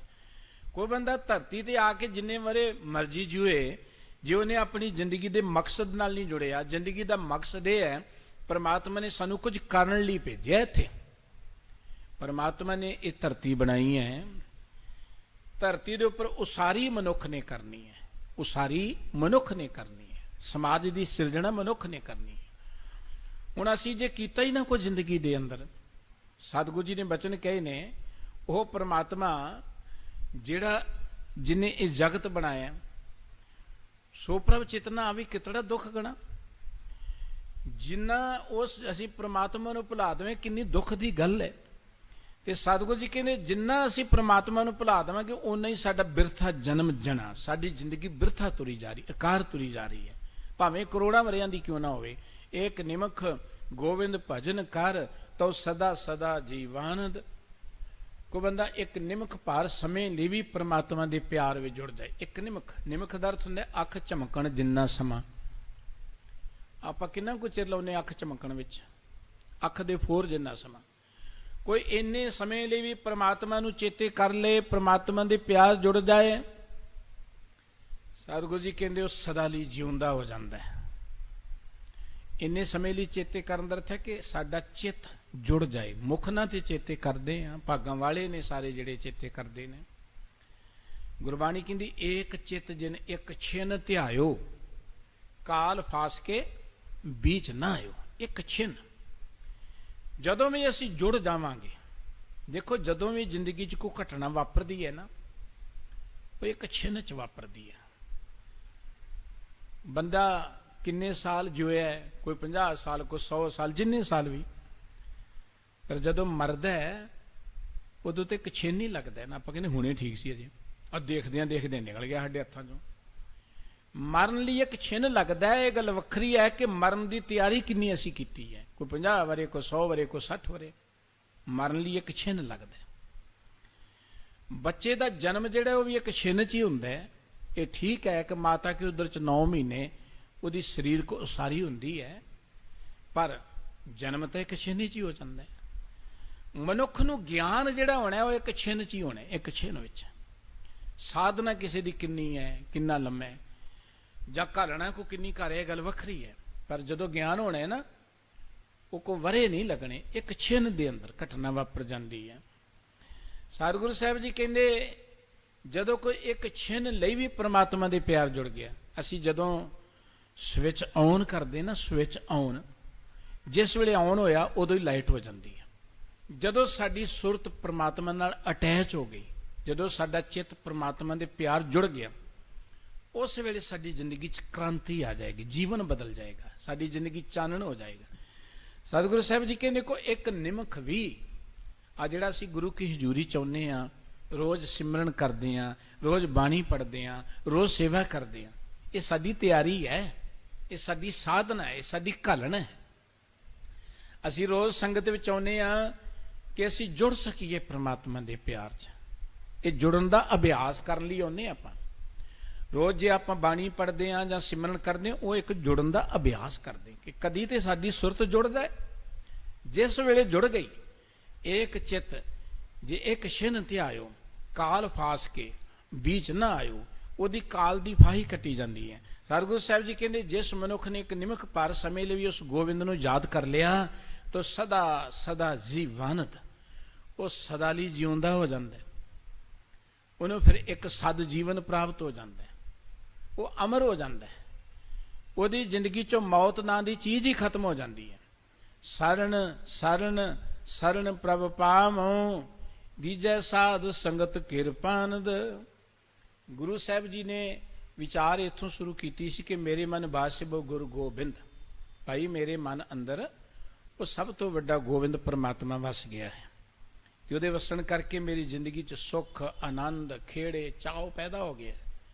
ਤੇ ਸਤਿਗੁਰੂ ਜੀ ਨੇ ਕਿਹਾ ਜਿਹੜਾ ਵੀ ਪ੍ਰਮਾਤਮਾ ਦੇ ਪਿਆਰ ਜੁੜੇਗਾ, ਉਹ ਅੰਦਰੋਂ ਖਿੜ ਜਾਏਗਾ, ਉਹ ਅੰਦਰੋਂ ਫਲਾਂ ਦੇ ਨਾਲ, ਇਵੇਂ ਕਹਿ ਲਓ ਅੰਦਰੋਂ ਗੁਣਾਂ ਦੇ ਨਾਲ ਭਰਪੂਰ ਹੋ ਜਾਏਗਾ, ਉਹਦਾ ਜੀਵਨ ਸੁਖਦਾਈ ਹੋ ਜਾਏਗਾ। ਹੋਰਨਾਂ ਦੇ ਲਈ ਉਹ ਬੜਾ ਸੁੱਖਾਂ ਦਾ ਦਾਤਾ ਬਣ ਜਾਏਗਾ। ਪਰ ਜਿਹਨੇ ਪ੍ਰਮਾਤਮਾ ਨੂੰ ਭੁਲਾ ਦਿੱਤਾ, ਉਹ ਅੰਦਰੋਂ ਜੰਗਲ ਵਰਗਾ ਬਣ ਜਾਏਗਾ। ਜਿਹਨੇ ਪ੍ਰਮਾਤਮਾ ਨੂੰ ਭੁਲਾ ਦਿੱਤਾ, ਉਹਦੀ ਜ਼ਿੰਦਗੀ ਬਿਰਥਾ ਚਲੀ ਜਾਏਗੀ, ਆਕਾਰ ਚਲੀ ਜਾਏਗੀ। ਹੁਣ ਉਹ ਗੋਬਿੰਦ ਸਾਡੇ ਹਿਰਦੇ 'ਚ ਕਿਵੇਂ ਵਸੇ, ਤਾਂ ਕਿ ਅਸੀਂ ਵੀ ਅੰਦਰੋਂ ਬਾਗ ਵਾਂਗੂ ਬਣ ਸਕੀਏ, ਅਸੀਂ ਵੀ ਅੰਦਰੋਂ ਫਲਾਂ ਦੇ ਨਾਲ ਐਨ ਭਰ ਜਾਈਏ, ਅਸੀਂ ਅੰਦਰੋਂ ਹਰੇ ਭਰੇ ਹੋ ਜਾਈਏ। ਸਾਡੀ ਜ਼ਿੰਦਗੀ ਇਹੋ ਜਿਹੀ ਬਣ ਜਾਏ ਕਿ ਪੰਜੇ ਬੱਧੇ ਮਹਾਬਲੀ ਕਰ ਸੱਚਾ ਢੋਆ, ਅਸੀਂ ਉਹਨਾਂ ਪੰਜਾਂ ਨੂੰ ਕਾਬੂ ਕਰ ਲਈਏ। ਸਾਡੀ ਜ਼ਿੰਦਗੀ ਦੁੱਖ ਰੋਗ ਸਭ ਮਿਟ ਗਏ, ਨਿਤ ਨਵਾਂ ਨਰੋਆ, ਸਭ ਦੁੱਖ ਰੋਗ ਮਿਟ ਜਾਣ ਸਾਡੀ ਜ਼ਿੰਦਗੀ, ਅਸੀਂ ਨਿਤ ਨਵੇਂ ਹੀ ਰਹੀਏ, ਕਦੀ ਉਦਾਸੀ ਨਾ ਹੈ ਸਾਡੀ। ਨਿਤ ਨਵਾਂ ਨਰੋਆ ਦਾ ਅਰਥ ਨਿਤ ਚਾਓ 'ਚ ਰਹੀਏ, ਨਿਤ ਚੜ੍ਹਦੀ ਕਲਾ 'ਚ ਰਹੀਏ, ਆਪਾਂ ਕਦੀ ਪੁਰਾਣੇ ਨਾ ਹੋਈਏ, ਆਪਾਂ ਆਨੰਦ ਵਿੱਚ ਰਹੀਏ। ਕਿਵੇਂ ਰਹੀਏ? ਉਹਦੀ ਜੁਗ ਸਤਿਗੁਰੂ ਜੀ ਨੇ ਕਹੀ ਹੈ ਕਹਿਣ ਲੱਗੇ ਸਰਣ ਸਰਣ ਸਰਣ ਪ੍ਰਭ ਪਾਵੋ ਦੀਜੇ ਸਾਧ ਸੰਗਤ ਕਿਰਪਾਨੰਦ। हे ਕਿਰਪਾ ਦੇ ਖਜ਼ਾਨੇ ਪਰਮ ਪਿਤਾ ਵਾਹਿਗੁਰੂ ਜੀਓ, ਮੈਂ ਤੁਹਾਡੀ ਸ਼ਰਨ ਵਿੱਚ ਆ ਕੇ ਅਰਦਾਸ ਬੇਨਤੀ ਕਰ ਰਹੇ ਹਾਂ, ਵਾਰ-ਵਾਰ ਬੇਨਤੀ ਕਰ ਰਹੇ ਹਾਂ ਕਿ ਕਿਰਪਾ ਕਰੋ ਮੈਨੂੰ ਆਪਣੀ ਸ਼ਰਨ 'ਚ ਰੱਖੋ। ਮੇਰੀ ਬੇਨਤੀ ਦੀਜੇ ਸਾਧ ਸੰਗਤ, ਮੈਨੂੰ ਸਾਧ ਸੰਗਤ ਬਖਸ਼ ਦਿਓ। ਸਾਧ ਸੰਗਤ ਦੀ ਰਹਿ ਮੈਂ ਤੁਹਾਡੀ ਚਰਨ ਸ਼ਰਨ ਵਿੱਚ ਜੁੜਿਆ ਰਵਾਂ, ਤੁਹਾਡੇ ਪਿਆਰ ਵਿੱਚ ਜੁੜਿਆ ਰਵਾਂ, ਇਹ ਮੇਰੇ ਤੇ ਬਖਸ਼ਿਸ਼ ਕਰ ਦਿਓ। ਦੋ ਤਰੀਕੇ ਨੇ ਆਪਣੀ ਜ਼ਿੰਦਗੀ ਅੰਦਰ ਵਿਚਾਰਧਾਰਾ ਨੂੰ ਵਧੀਆ ਬਣਾਉਣ ਦੇ। ਇੱਕ ਹੈ ਪ੍ਰਮਾਤਮਾ ਦਾ ਸਿਮਰਨ, ਤੇ ਪ੍ਰਮਾਤਮਾ ਦੇ ਸਿਮਰਨ ਜੁੜਨ ਦੇ ਲਈ ਦੂਸਰੀ ਚੀਜ਼ ਹੈ ਸਤ ਸੰਗਤ। ਜੋ ਪ੍ਰਮਾਤਮਾ ਦੀ ਵਿਚਾਰਧਾਰਾ ਵਾਲੇ ਲੋਕ ਨੇ ਉਹਨਾਂ ਦੇ ਕੋਲ ਬੈਠਣਾ, ਉਹਨਾਂ ਦੀ ਸੰਗਤ ਵਿੱਚ ਬੈਠਣਾ, ਇਹਨੂੰ ਸਤ ਸੰਗਤ ਕਿਹਾ ਗਿਆ।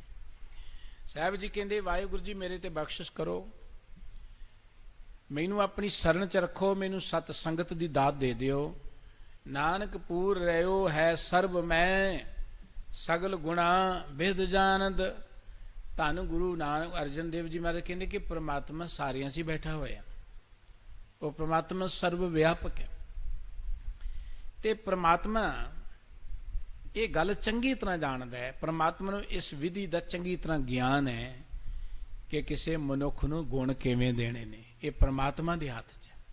ਗੁਣ ਅਸੀਂ ਆਪ ਨਹੀਂ ਪ੍ਰਾਪਤ ਕਰ ਸਕਦੇ।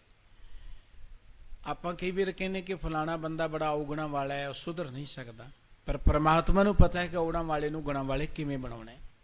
ਦੇਖੋ ਸੱਜਣ ਠੱਗ ਵਰਗੇ ਕਿਤੇ ਸੁਧਰ ਸਕਦੇ ਸਨ, ਭੂਮੀਆਂ ਵਰਗੇ ਅੱਜ ਵੀ ਬਹੁਤ ਨੇ ਜ਼ਿੰਦਗੀ ਅੰਦਰ ਜਿਨ੍ਹਾਂ ਦੀ ਜ਼ਿੰਦਗੀ 'ਚ ਬੜੀ ਕ੍ਰਾਂਤੀ ਆਈ, ਉਹ ਰੱਬ ਦੇ ਪਿਆਰ 'ਚ ਜਾਂ ਮਨੁੱਖਤਾ ਦੀ ਸੇਵਾ 'ਚ ਜੁਟ ਗਏ ਨੇ। ਕਈ ਘਟਨਾਵਾਂ ਸਾਡੇ ਆਲੇ ਦੁਆਲੇ ਵਾਪਰਦੀਆਂ ਨੇ। ਪਰਮਾਤਮਾ ਇਹ ਸਾਰੀ ਗੱਲ ਜਾਣਦਾ ਹੈ ਕਿ ਕਿਸੇ ਮਨੁੱਖ ਦੇ ਅੰਦਰ ਗੁਣ ਕਿਵੇਂ ਪੈਦਾ ਕਰਨੇ ਨੇ।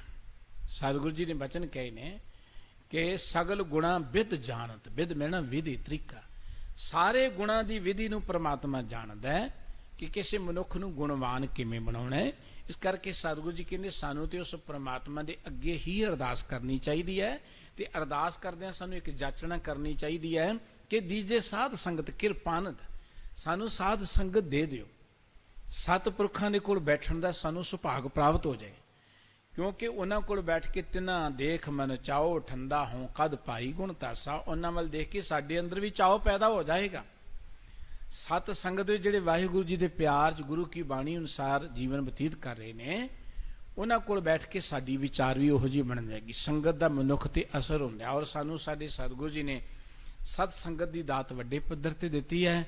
ਗੁਰੂ ਅਰਜਨ ਦੇਵ ਜੀ ਮਹਾਰਾਜ ਨੇ ਸਾਨੂੰ ਇਹ ਗੱਲ ਕਹਿੰਦੇ ਆ ਕਿ ਭਾਈ ਉਹ ਪ੍ਰਮਾਤਮਾ ਜਿਹੜਾ ਸਭ ਤੋਂ ਵੱਡਾ ਹੈ ਉਹ ਮੇਰੇ ਹਿਰਦੇ 'ਚ ਵਸਿਆ, ਤੁਸੀਂ ਵੀ ਉਹਨੂੰ ਵਸਾਓ। ਜਿੱਥੇ ਪ੍ਰਮਾਤਮਾ ਦਾ ਪਿਆਰ ਆ ਗਿਆ ਉੱਥੋਂ ਸਾਰੇ ਦੁੱਖ ਦਲਿੱਦਰ ਭੱਜ ਜਾਂਦੇ ਨੇ, ਉੱਥੇ ਕੋਈ ਬਿਪਤਾ ਨਹੀਂ ਰਹਿ ਜਾਂਦੀ। ਜਿੱਥੇ ਪ੍ਰਮਾਤਮਾ ਦਾ ਪਿਆਰ ਆ ਜਾਏ ਉੱਥੇ ਸਾਰੀਆਂ ਸੁੱਖ ਸਹੂਲਤਾਂ ਮਿਲ ਜਾਂਦੀਆਂ ਨੇ। ਉਹ ਮਨੁੱਖ ਅੰਦਰੋਂ ਹਰਿਆ ਭਰਿਆ ਹੋ ਜਾਂਦਾ ਹੈ। ਅੰਦਰੋਂ ਜਿਵੇਂ ਦਰਖਤ ਨਹੀਂ ਫਲਾਂ ਦੇ ਨਾਲ ਲੱਦੇ ਹੁੰਦੇ, ਇਵੇਂ ਉਹ ਸ਼ੁਭ ਗੁਣਾਂ ਦੇ ਨਾਲ ਐਨ ਭਰਪੂਰ ਹੋ ਜਾਂਦਾ ਹੈ। ਉਹ ਬਾਗ ਵਰਗਾ ਬਣ ਜਾਂਦਾ ਹੈ, ਸੁੱਖਾਂ ਨੂੰ ਦੇਣ ਵਾਲਾ ਬਣ ਜਾਂਦਾ ਹੈ। ਉਹਦੀ ਜ਼ਿੰਦਗੀ ਸਫਲ ਹੋ ਜਾਂਦੀ ਹੈ। ਜਿਵੇਂ ਉਹ ਬੰਦਾ ਕਈ ਕਰੋੜਾਂ ਜੀਵਨ ਦਾ ਆਨੰਦ ਮਾਣਦਾ ਹੋਏ, ਪਰ ਜਦੋਂ ਅਸੀਂ ਪਰਮਾਤਮਾ ਨਾਲੋਂ ਟੁੱਟਦੇ ਹਾਂ, ਸਤਿਗੁਰੂ ਜੀ ਕਹਿੰਦੇ ਅਸੀਂ ਅੰਦਰੋਂ ਜੰਗਲ ਬਣ ਜਾਂਦੇ ਹਾਂ, ਦੁੱਖਾਂ ਦੇ ਨਾਲ ਭਰ ਜਾਂਦੇ ਹਾਂ। ਅਸੀਂ ਜਿੰਨਾ ਮਰਜ਼ੀ ਧਰਤੀ ਤੇ ਜੂਲੇ, ਸਾਡੀ ਜ਼ਿੰਦਗੀ ਬਿਰਥਾ ਚਲੀ ਜਾਂਦੀ ਹੈ। ਪਰ ਉਹ ਪਰਮਾਤਮਾ ਜਿਹੜਾ ਸਭ ਤੋਂ ਵੱਡਾ ਹੈ, ਸਾਡੇ ਹਿਰਦੇ 'ਚ ਵਸੇ, ਉਹਦੇ ਲਈ ਸਭ ਤੋਂ ਵੱਡਾ ਤਰੀਕਾ ਜੁਗਤੀ ਇਹ ਹੈ ਕਿ ਵਾਹਿਗੁਰੂ ਜੀ ਸਾਨੂੰ ਸਤ ਸੰਗਤ ਨਾਲ ਜੋੜੋ। ਜਿੱਥੇ ਸਤ ਸੰਗਤ ਆ ਗਈ ਉੱਥੇ ਪ੍ਰਮਾਤਮਾ ਦਾ ਪਿਆਰ ਹਿਰਦੇ 'ਚ ਆ ਜਾਏਗਾ। ਵਾਰੰਵਾਰ ਸਤਿਗੁਰੂ ਜੀ ਨੇ ਕਿਹਾ ਹਰ ਕੀਰਤ ਸਾਧ ਸੰਗਤ ਹੈ, ਸਿਰ ਕਰਮਨ ਕੇ ਕਰਮਾ ਕਹੋ ਨਾਨਕ ਤਿਸ ਭਇਓ ਪ੍ਰਾਪਤ ਜਿਸ ਪੁਰਬ ਲਿਖੇ ਕਾ ਲੈਣਾ। ਸਤਿਗੁਰੂ ਜੀ ਨੇ ਵਾਰ-ਵਾਰ ਸੰਗਤ ਦੀ ਵਡਿਆਈ ਵੀ ਕੀਤੀ ਹੈ, ਸਾਨੂੰ ਸੰਗਤ ਨਾਲ ਜੁੜਨ ਦੀ ਪ੍ਰੇਰਣਾ ਵੀ ਕੀਤੀ। ਸਤਿਗੁਰੂ ਜੀ ਮਿਹਰ ਕਰਨ, ਗੁਰੂ ਕੇ ਇਹ ਅਮੋਲ ਬਚਨ ਸਾਡੇ ਹਿਰਦੇ 'ਚ ਵਸਣ। ਇਹਨੀਆਂ ਬੇਨਤੀਆਂ ਪ੍ਰਵਾਨ ਕਰਨੀਆਂ ਜੀਓ। ਭੁੱਲ ਚੁੱਕ ਦੀ ਖਿਮਾ ਬਖਸ਼ ਦੇਣੀ। ਸਤਿਗੁਰੂ ਸੱਚੇ ਪਾਤਸ਼ਾਹ ਸਮੂਹ ਜਗਤ ਤੇ ਸੁੱਖ ਵਰਤਾਉਣ, ਘਰਾਂ ਵਿੱਚ ਸੁੱਖ ਸ਼ਾਂਤੀ ਤੇ ਚੜ੍ਹਦੀ ਕਲਾ ਦੀ ਦਾਤ ਬਖਸ਼ਿਸ਼ ਕਰਨ ਜੀ। ਪਿਆਰ ਸਹਿਤ ਸਾਰੇ ਹੀ ਬੁਲਾਓ। ਵਾਹਿਗੁਰੂ ਜੀ ਕਾ ਖਾਲਸਾ, ਵਾਹਿਗੁਰੂ ਜੀ ਕੀ ਫਤਿਹ।